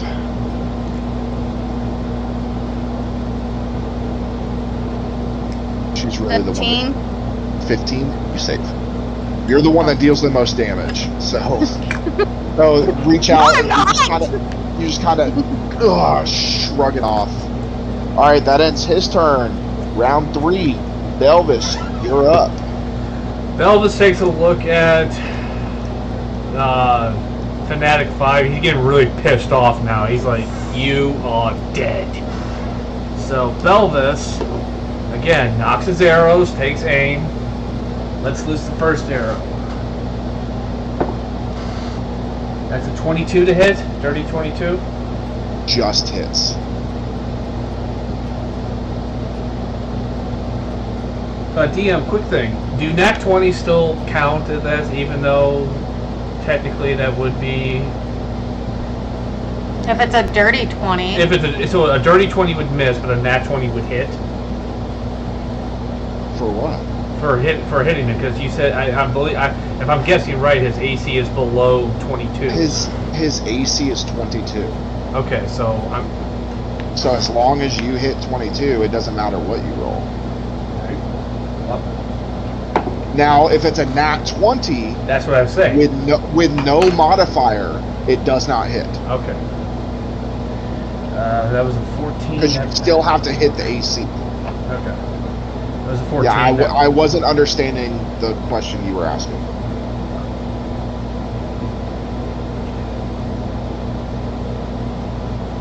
She's munching on her bone. 27 for the third hit. Hit. What was the second hit? That was a 14, sorry. Oh, okay. So Belvis again knocks the arrow, lets loose.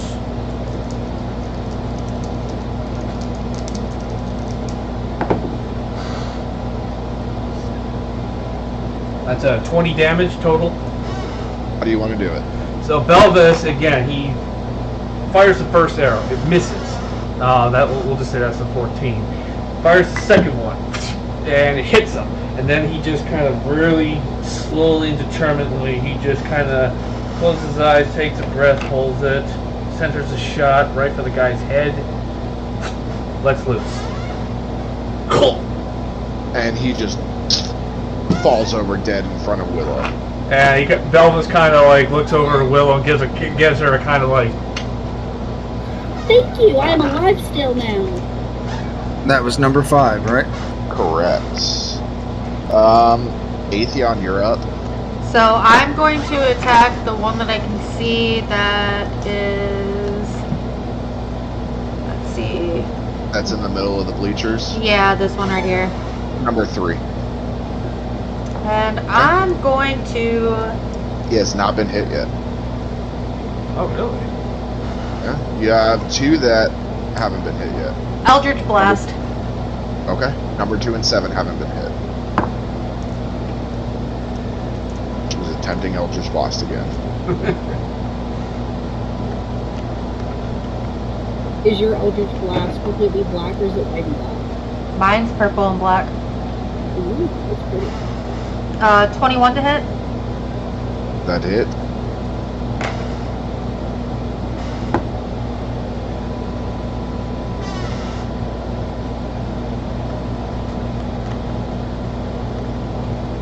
$22 to hit. Hits.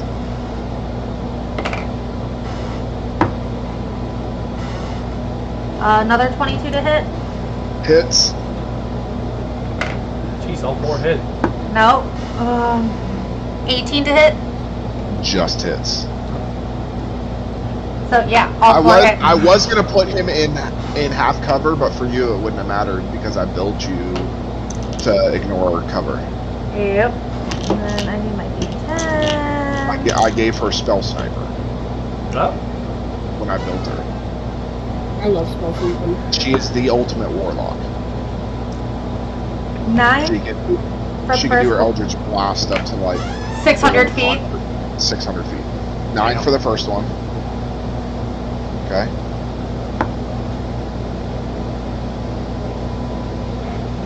$10 for the second one. Okay.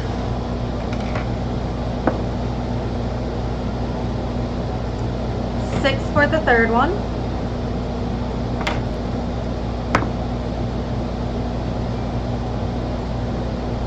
And another 9. 9? So that's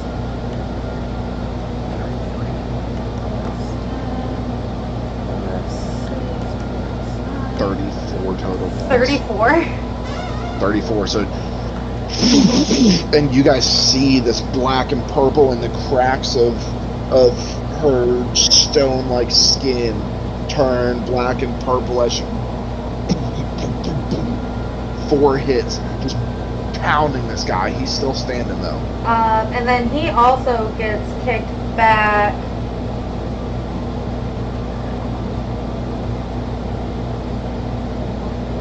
I think it's 10 feet.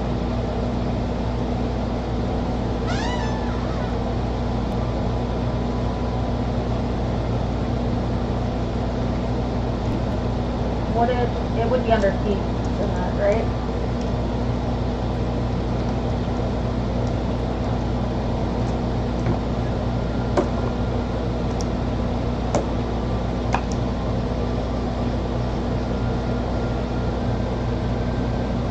I think it's 10 or 15 feet.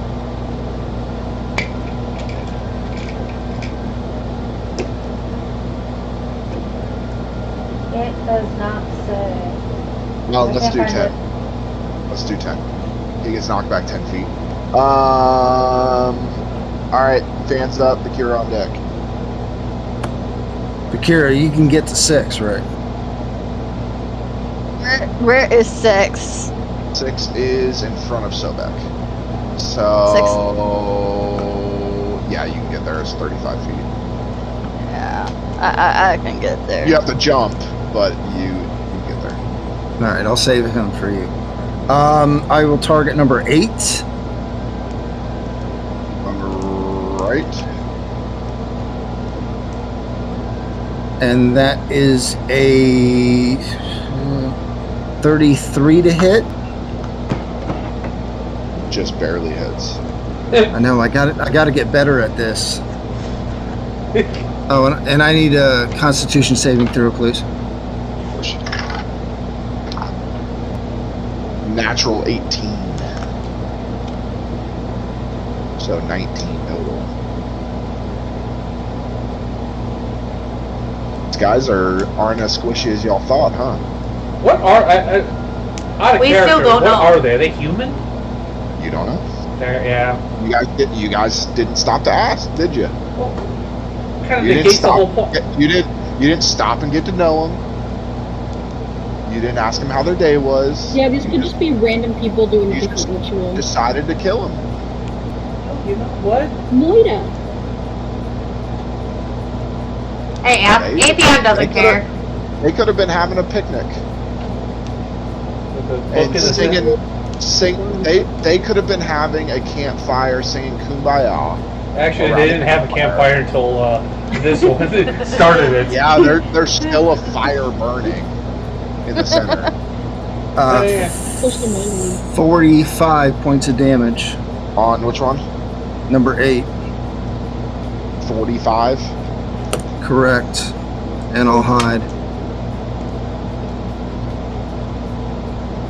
Okay, he's still standing. He's looking hurt, but he's still standing. He's like, And that's 26 to hide. okay.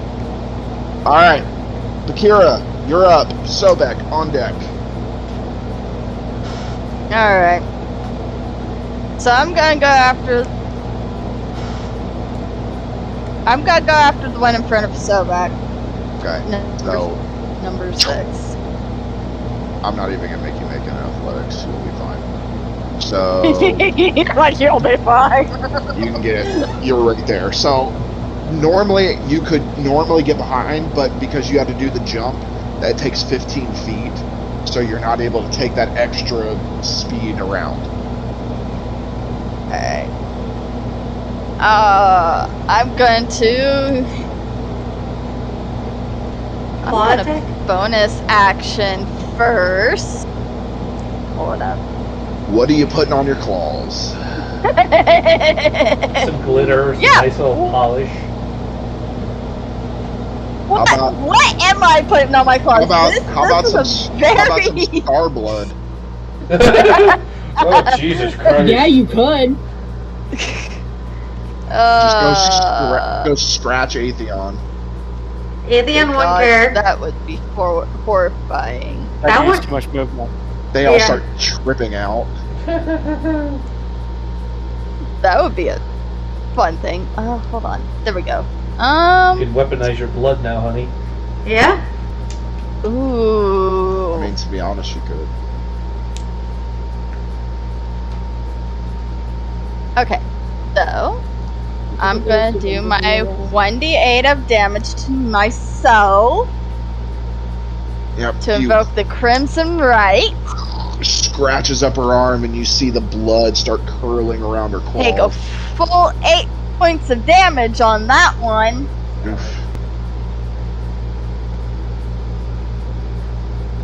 But I am going to invoke Rite of the Dead and make my claws necrotic. Okay. So, with that, The carry ain't fucking around. No. She's pissed. Her beholder's gone. he was told to flee and couldn't She's do told to anything run about away it. like a little puppy. Their tail between her legs. Yeah. She's pissed. So, first strike is 20, dirty 20. That hits.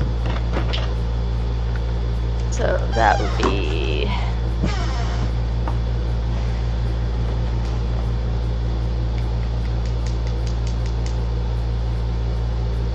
11 points plus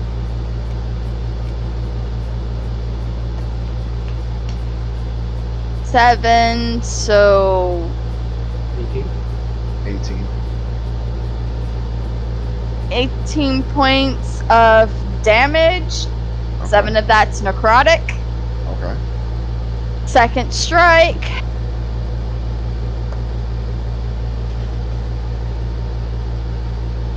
Is 25 to hit. How do you want to do it?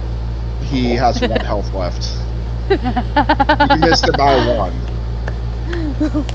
Literally Bakira just rips through him, and Sobek's closest enough to see the necrotic trail running down across his chest, and then she grabs him by the throat and uses her other claws to literally rip out his throat.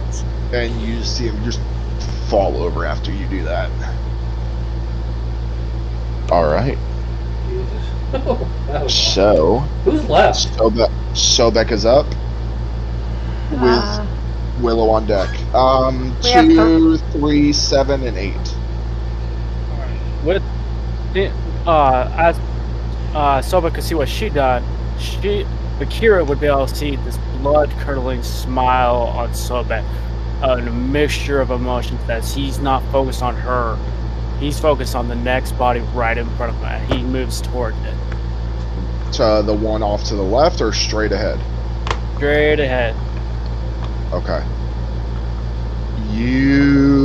So that's an orchestra pit that is down there, so you can either try and jump across, or you can go around and go up.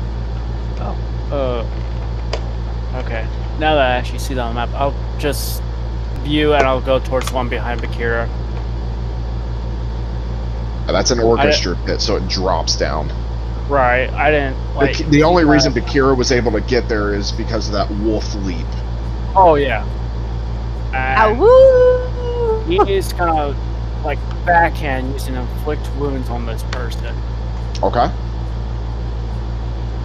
Okay. Being werewolf comes in handy. Yeah. Oh. And being a werewolf 22 to hit? Hits. For 9 damage. And then he's gonna bring down this great axe on him. Okay. This thing hits fucking hard. Make sure you do the additional radiant damage. Right. Let's say 26 to hit. Hits. Okay. Get out of my way so I can fully read this.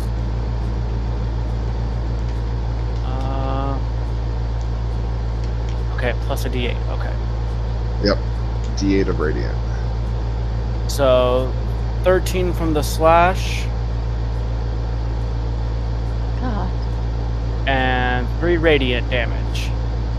Yeah, that thing hits hard. Which I'm just gonna tell you right now, Ethan gave me permission to give that to you. Oh, okay. It was his idea to give it to you. That's why we did it. He's not a barbarian anymore. So, all right. So you, and it pumps through. He's looking hurt. And then he's gonna bonus action.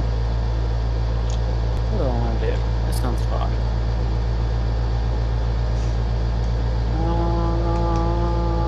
What sounds fun?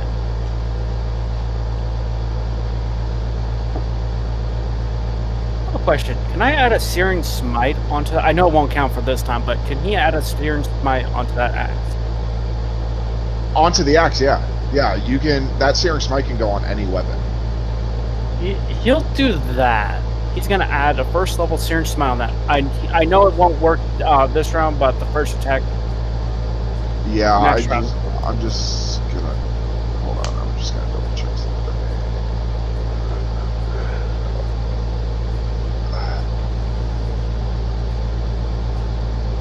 Yeah, you can.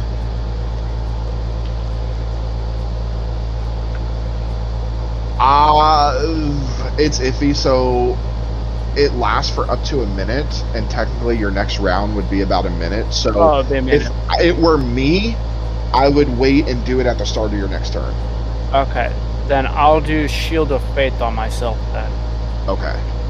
Yeah, that's what I would do, because you probably by the time it gets to you, it'll wear off, so you'll waste the bonus action. Alright, that ends your turn? Yes. Willow, you're up. Okay. Was there one that still was untouched? Number 7. Okay, I want to get within 30 feet of that one if I'm not already. Let's see. You are within 30 feet. It's Okay. that one on the stage to the right. Okay, to the right. Okay. So I'm gonna do Witch Bolt on him. Oh, hi, Ethan. Ethan's watching us. Hey. We miss you, Ethan. Yes, we do. So that's a 25 Hi, to hit. Ethan. That definitely hits. And I did it Sorry, at third level. normally we don't respond to chat, but Ethan's dealing with some Level. stuff right now, so he hasn't been able to play with us. What is caught? He is kidnapped. 18? 18 damage? Yes. Okay. And it's a Witch Bolt, so I can do another Yep. 12 damage next round. Actually, no. Well, so it automatically hits. So there's 2 ways to do it. You can either, like, it automatically hits every time. If it were me, the way I do my Witch Bolts, and what I'll probably end up doing for the campaign, is you just pump the same amount of damage in. Oh, okay. Okay. That's good. usually how I cast my Witch Bolt. It'll always hit and still just keep pumping the same amount, so you don't have to keep rolling for it. Okay. Which is good, especially if you do high like you did. Mm-hmm. That way you're not risking I don't remember how much I rolling. did. You said it was how much, but I remember for next round. You did 18. Okay, 18. So with an 18, that's one you definitely want to keep doing. Alright, does that end your turn? Yeah. Okay. So it is. So can I do Witch Bolt out of the Reap and Sow then? And just redo that 128 every time? No. It's worth a try. It Good is lord, you just kill everything. It is number 3's turn. He is going to. Is that the one underneath the state? Nope, that is the one in front of Sobek, who is going to do some necrotic damage. That is 24 to hit. That one does hit. Whoo! Alright. So he is going to hit you with inflict wounds.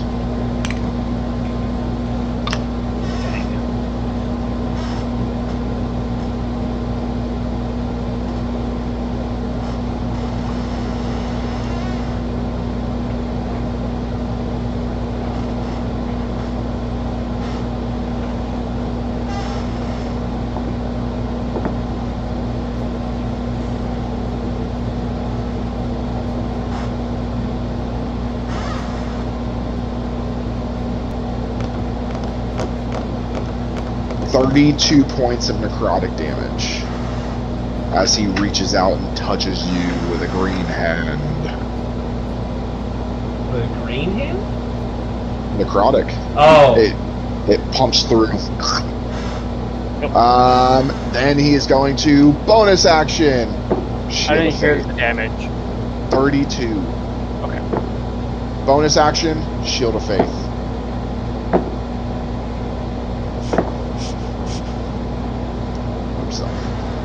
Alright. That ends his turn.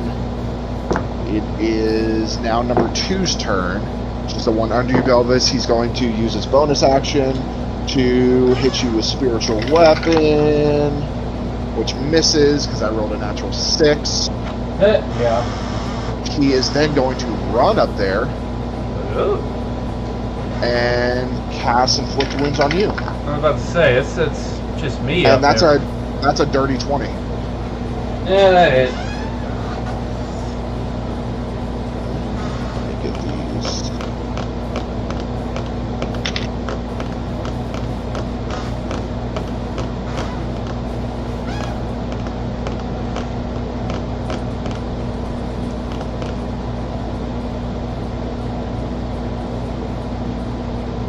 $27 points of necrotic damage. 27, okay. 27. Ah, you bastard! Alright, then it is number 7's turn. Number 7 is make an athletics check with actually it goes pretty good. Is able to jump over that, especially because he's up from a higher, and take the rest of his movement and hit Willow with some flickerings. But that's an 8. So it misses. So he goes to reach out and you're able to I rolled shitty on that one. That's good though. Then number 8 is going to make an athletics check again. Cool. Natural 17. He said fuck it, he's going toe to toe with and gonna deal his own necrotic damage. 18 to hit.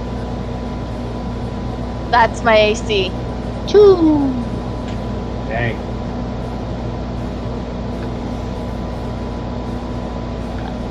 That's I my love AC. that sound.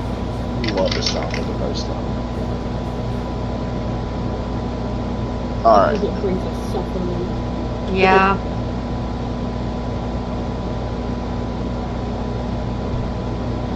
$36 points of necrotic damage. Alright. Alright. As he jumps over and hits you with necrotic. Top of the round. Belvis, you're up. Alright, Belvis at this point just dropped his bow because now he's got a guy there. Short sword, ogre, dagger to the ogre mage, and just a regular short sword. That's one action. So, but with this ogre mage, he swings and tries to slash at the guy.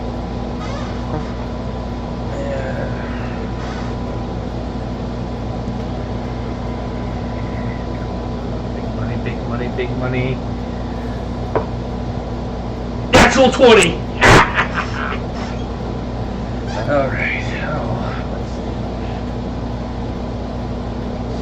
5, that's going to be double. 14 damage. Is that doubled already? Yeah, that's doubled. I roll a D6 plus 5, I rolled a 2, so that's 7, Okay. 14. You still get one more hit. Oh, okay. Alright. So you get 3 actions. Oh, okay, right? you're right. Yeah, okay then. So you get 3 attacks per action. So your one action was pulling the was sword. to pull them out, and then you still have your 2-weapon fighting. That's right, sorry. Okay, then he Belvis then pivots and...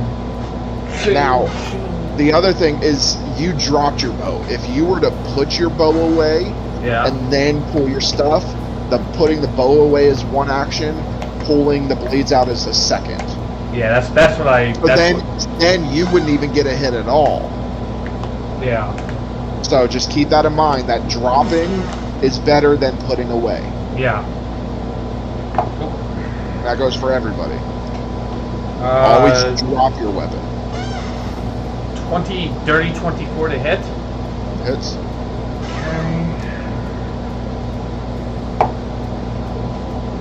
9 damage. Okay. So that's a total of 26 damage total to this point. Alright, so you 2 quick slashes, he's still standing though. Elvis is like, so you wanna play, do you? Atheon, you're up with Van on deck. I'm gonna go for the one that's by Willow. Okay. Kill that bastard. I'm not even going to ask you how far because it's Yeah. over 600 feet, so I don't know why I don't know. build this character. Let's stop. Campaign 2, I'm not helping you guys build your characters.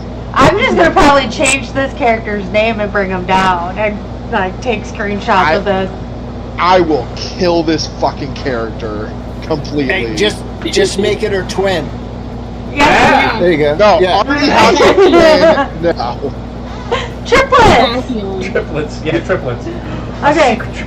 18. Campaign 2 is 100 years in the future. They outlawed twins and triplets. Alfie won. You can only have one child. That is it. You have to kill the rest. We're like China. Now we're probably gonna get kicked off YouTube. I know. Hey. YouTube isn't owned by China. It's okay. Okay, 18 to hit. 18 just hits.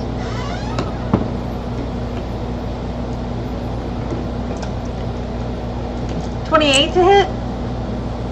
Just hits. Bullshit.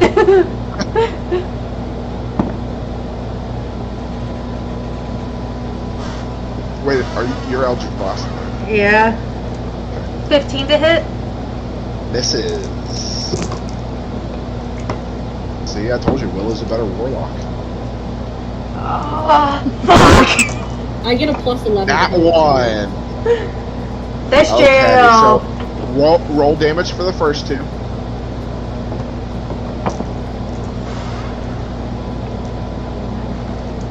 Well, Total for both? for the first one. Okay. 5 for the second one. Third one misses. Third misses. Fourth one. Roll it, double it.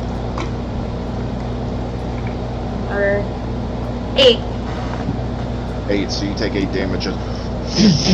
You hit 2, and as you hit him, he kind of staggers backwards, so the one goes over his shoulder, and the other one, again, you're so worked up that it explodes in your face. Belvis, I need you to make a dexterity saving throw. What? Oh. I rolled She's a right nat next to you. 1, and I'm She's right next to you. Oh, she's up there too? Oh, Yeah. sorry, they're right next to you. Oh, okay. Dex saving, you said? Yes. Okay, hold on. Atheon is a they, them. I completely forgot you. I thought I was up there. I thought everybody had gone down. No, Atheon stayed up there. I'm a range. I range. Okay. Oh, shit. And at 600 feet, there's no point of Atheon moving. That was a 9. Okay. You take 8 points of damage as well. As the thing just... Alright.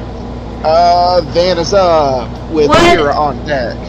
Would the enemy up on top with us take damage as well? You know what? Let's see. Yes. What's his damage? 8. It'd be the same.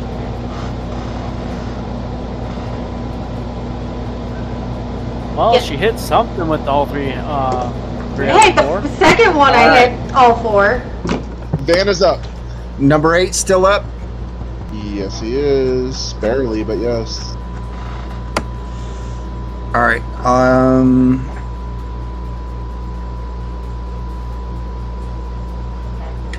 And then what? 7 and 2. 7, 3, and 2. You still have 4 up. You have 1 to your left, 1 down and to your right by Willow, 1 down in center by Bakura, and 1 down and left by Sobek. And number 8 is the one by Willow. Number Correct. 8 is the one in front of Bakura. The one that decided to go toe to toe with the werewolf. Yeah. He chose his fate. Yeah, he made his choice. He chose his fate. All right, I won't steal your joy from that one then. Number 3 then, who I believe has the Shield of Faith. Number 3 does have Shield of Faith, yes. 35 to hit. Misses. I'm just kidding. And just stop rolling damage. How do you want to do it? He only has 11 health left.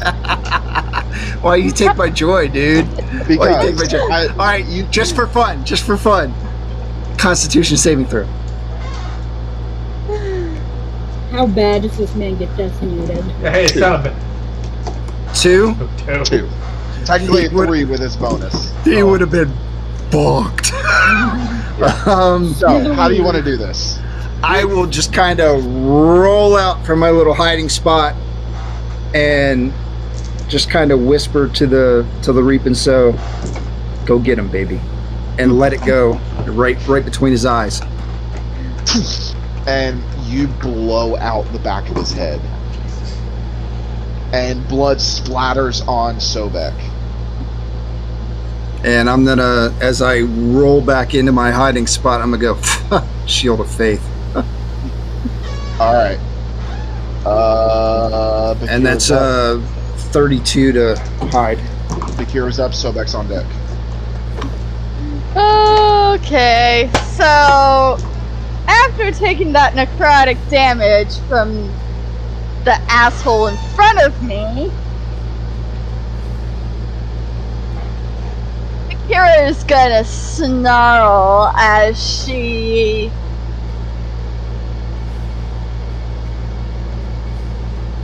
claws the shit out of him. Okay, roll to attack.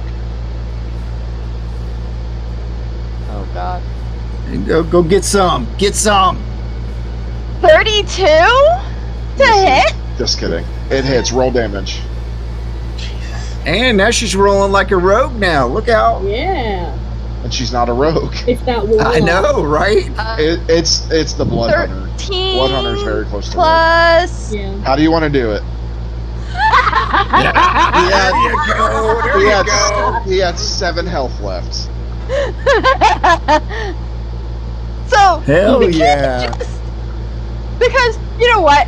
I was gonna do 3 claw attacks, so she's just going to literally tear into this asshole for... He falls like you dumped out a bag of shredded jerky. Just...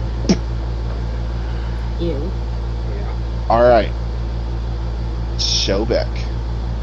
Sobek is gonna look around with the face of disappointment and with the blood all over him as someone took what he wanted to mangle, until he sees that enemy up by Atheon and Belvis and assumes that person releasing a guiding bolt.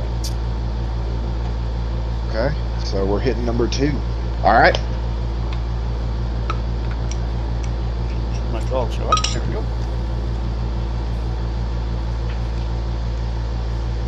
Oh, that's gonna hurt. That's a natural 1. Owie!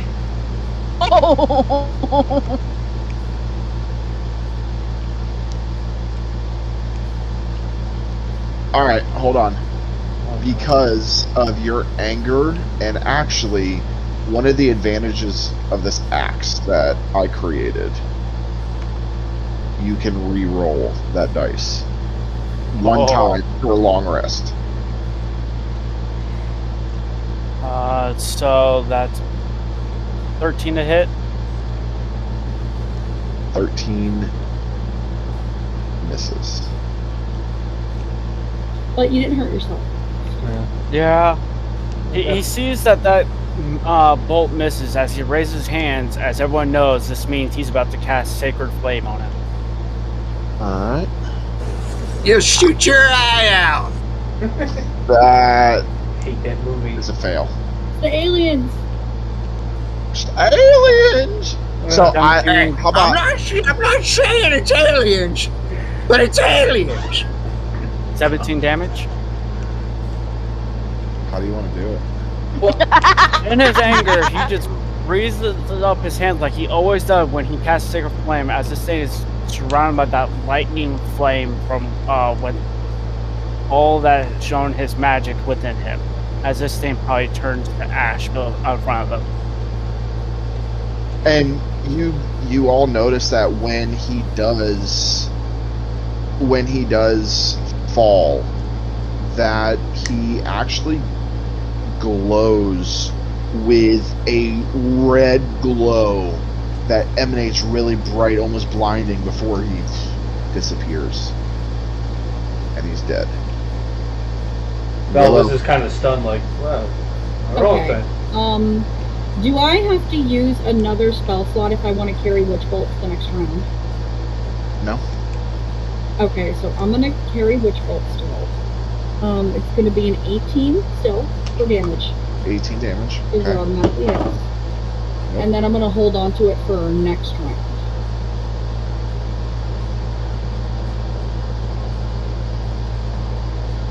Okay. So, still pumping it through him. Alright, it's his turn. He is going to inflict wounds on you Oh. with a 13 to hit. Misses. Oh, thank God. Thank God. He's still kind of- Bonus action spiritual weapon. No. 16 to hit. It's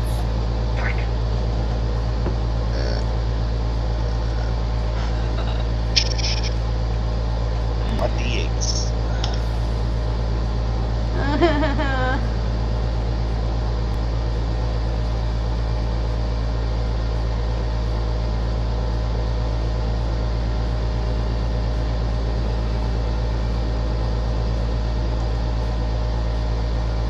$29 points of bludgeoning damage. I'm down.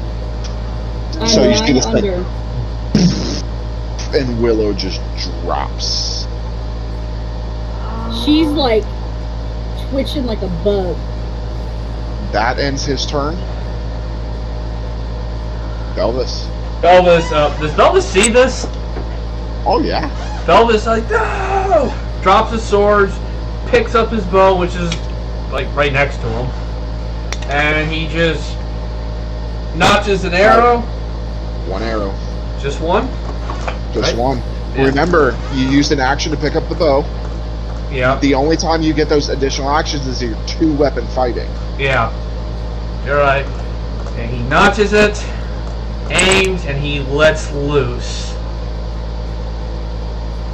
If you already had the bow in your hand, you would still get those 3. You know, you're right. No, I know. I just. I'm just making sure everybody's clear. Oh, yeah.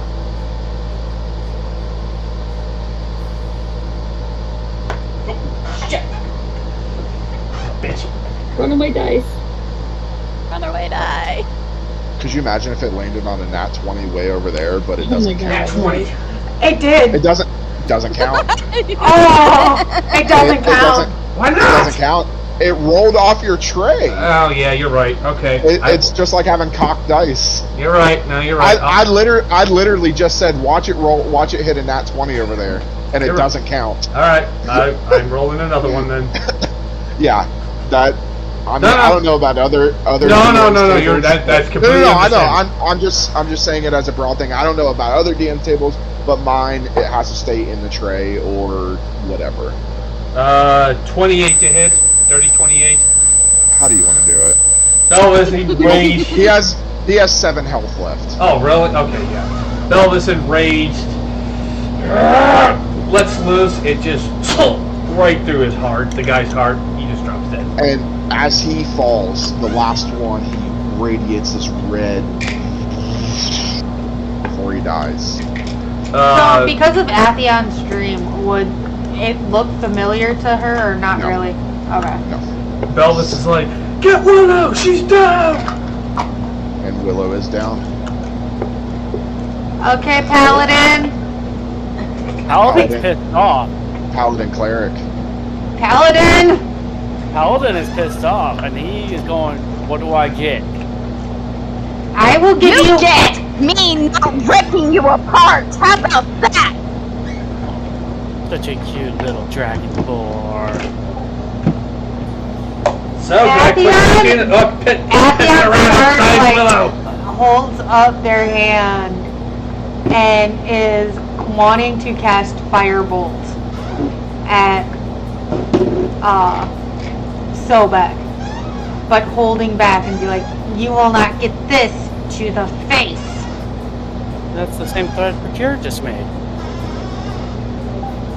While they're arguing, I'm gonna go over to Willow from my spot. Can I reach her?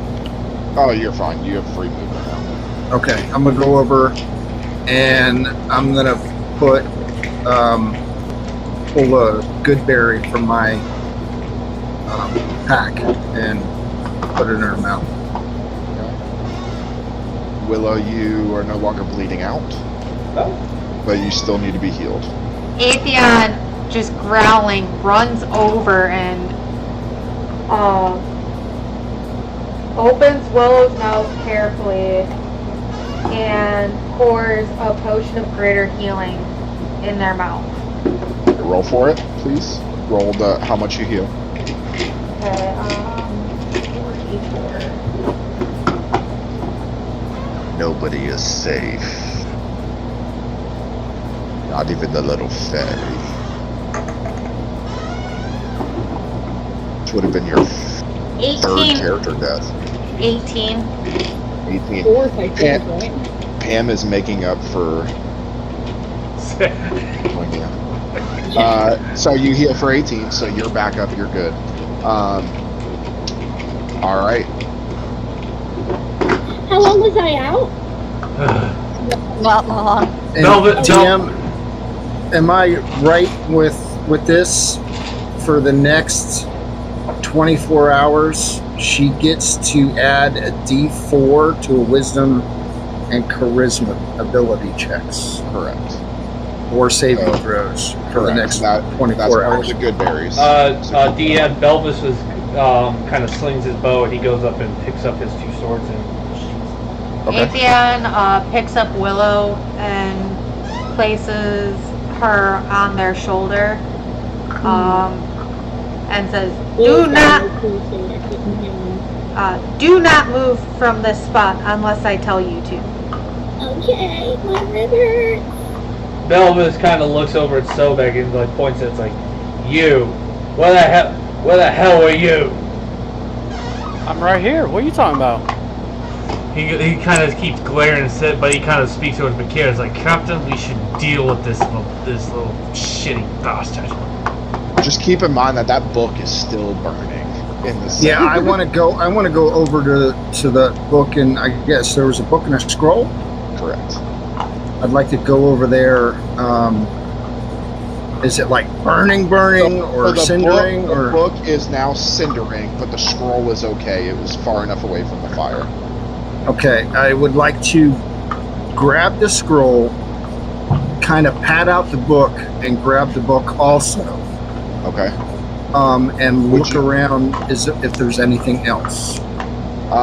No, nothing that you see. I mean, you see some glyphs on the floor, but nothing that you see. All that there is that book still has some visible writing in it. If you were to look at that, and then you do see the scroll sealed up and tied. And staying alive on Atheon's shoulder. Are any of the I'd like to examine both of those. Okay, so you're gonna open the scroll and then read the book. I want to look at the book and read the book first, if I can. Okay. I want to. Fuck it, yeah. I'll open the scroll too. I don't care. Okay. So as you open the scroll, it radiates red and disappears. You're like begin to look through the book, and from what you can make out, bits and pieces of word. Give me let's just do a history check. Actually, no, give me an Arcana.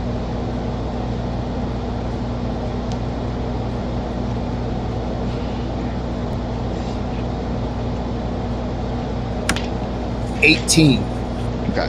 From what you gather, this group was here casting a ritual to keep Zophos held in place. Seriously? Damn it. And wait a minute. as this happens, Atheon, you go blank.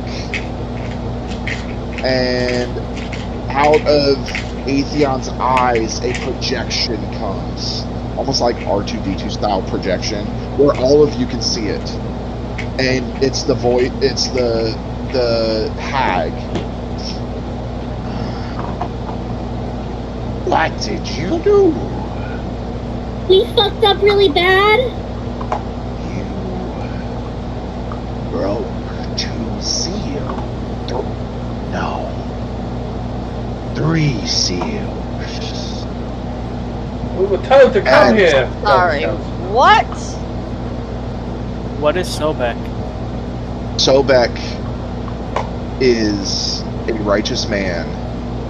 Who just murdered innocent These people. were innocent people. So a righteous man spilled innocent blood. And then I knew he was gonna do that. I knew it. you I called it at the beginning. Yeah. stopped an abundant ritual. You didn't say it needed to keep going. You assumed it was a summoning thing to get this. You to stop it. You broke the seal of repentance on the scroll. You have brought one step closer to the arrival of Sophos. and disappears. That seal, that scroll was on me. That was on me. We were led My down bad. here. Didn't the bloody benefactor tell us it was down here? Atheon Well, if shakes you would have their head. been making freaking googly eyes with them, and Sobek instead didn't getting want the information. chairs listening. Look, it was the hag's fault for not telling us that we needed to keep the ritual and not stop it. Atheon kind of shakes their head and is like, holds it and is like, what the hell? Belvis kind of says. You did hear all of that, though. Yeah. Belvis kind of says to the group, and he says, "You know, I'm starting to get the feeling that the people who are supposed to be helping us don't want us to stop these seals from breaking." Yeah. Oh, she used your head like a sending stone. Yeah, I got that. Belvis looks down to Bakira and says, "Captain, you think the benefactor you think the benefactor lied to us or omitted certain truths about the situation? He knew that there was a ritual going down here, but he neglected to tell us that this was a ritual to help us, not stop us." Van, give me a perception check, please. Pretty sure that we've been fucked over so many fucking times. I am not even surprised by this anymore. 35. I'm about to just say fucking let the world burn. As they're having this conversation, Van, you see up in the rafters a hooded figure drop down on the very top that you guys came in at. Removes his hood.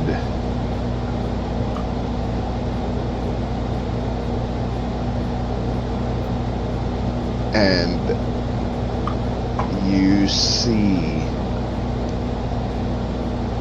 Sylvanas. And that's where we're going to end tonight. I want to thank everybody for joining us, especially on our first night on YouTube, live streaming on YouTube. Again, we're live every Sunday, 6 p.m. Eastern. Last Sunday of the month, except for this month, we're skipping it, is our Wild West one-shot. The first Wednesday of every month at 7 p.m. is our new series Behind the Curtain, where we dig into things that happened. So please join us for that. The dice giveaway, the winners were announced on our social media. If you guys are watching, give us about 2 weeks or so, and we'll get those sent out to you now that I have all your addresses. And yeah, so keep checking us out. And guys, we are 5 followers away from affiliates. We are at 45 followers. So please, please, please, please, please reach out to people that you know. Even if they're not the biggest fans of D&D, maybe we can get them hooked and you can start playing with them. So reach out to them, get them to follow us. And yeah, so maybe we will do a dice giveaway once we hit affiliate. Yeah. I think maybe we will do a nice custom, you get to choose what you want set for hitting With- affiliate. With the new set. With the new master sets. And I would say even a box. Yeah, we can throw in a box. We'll throw in the custom box as well. So please help us get to affiliate. We're almost there. Thank you for letting us show our world to you. Thank you for giving us the fun in this business we've decided to create. And join us next week as we roll the damn dice.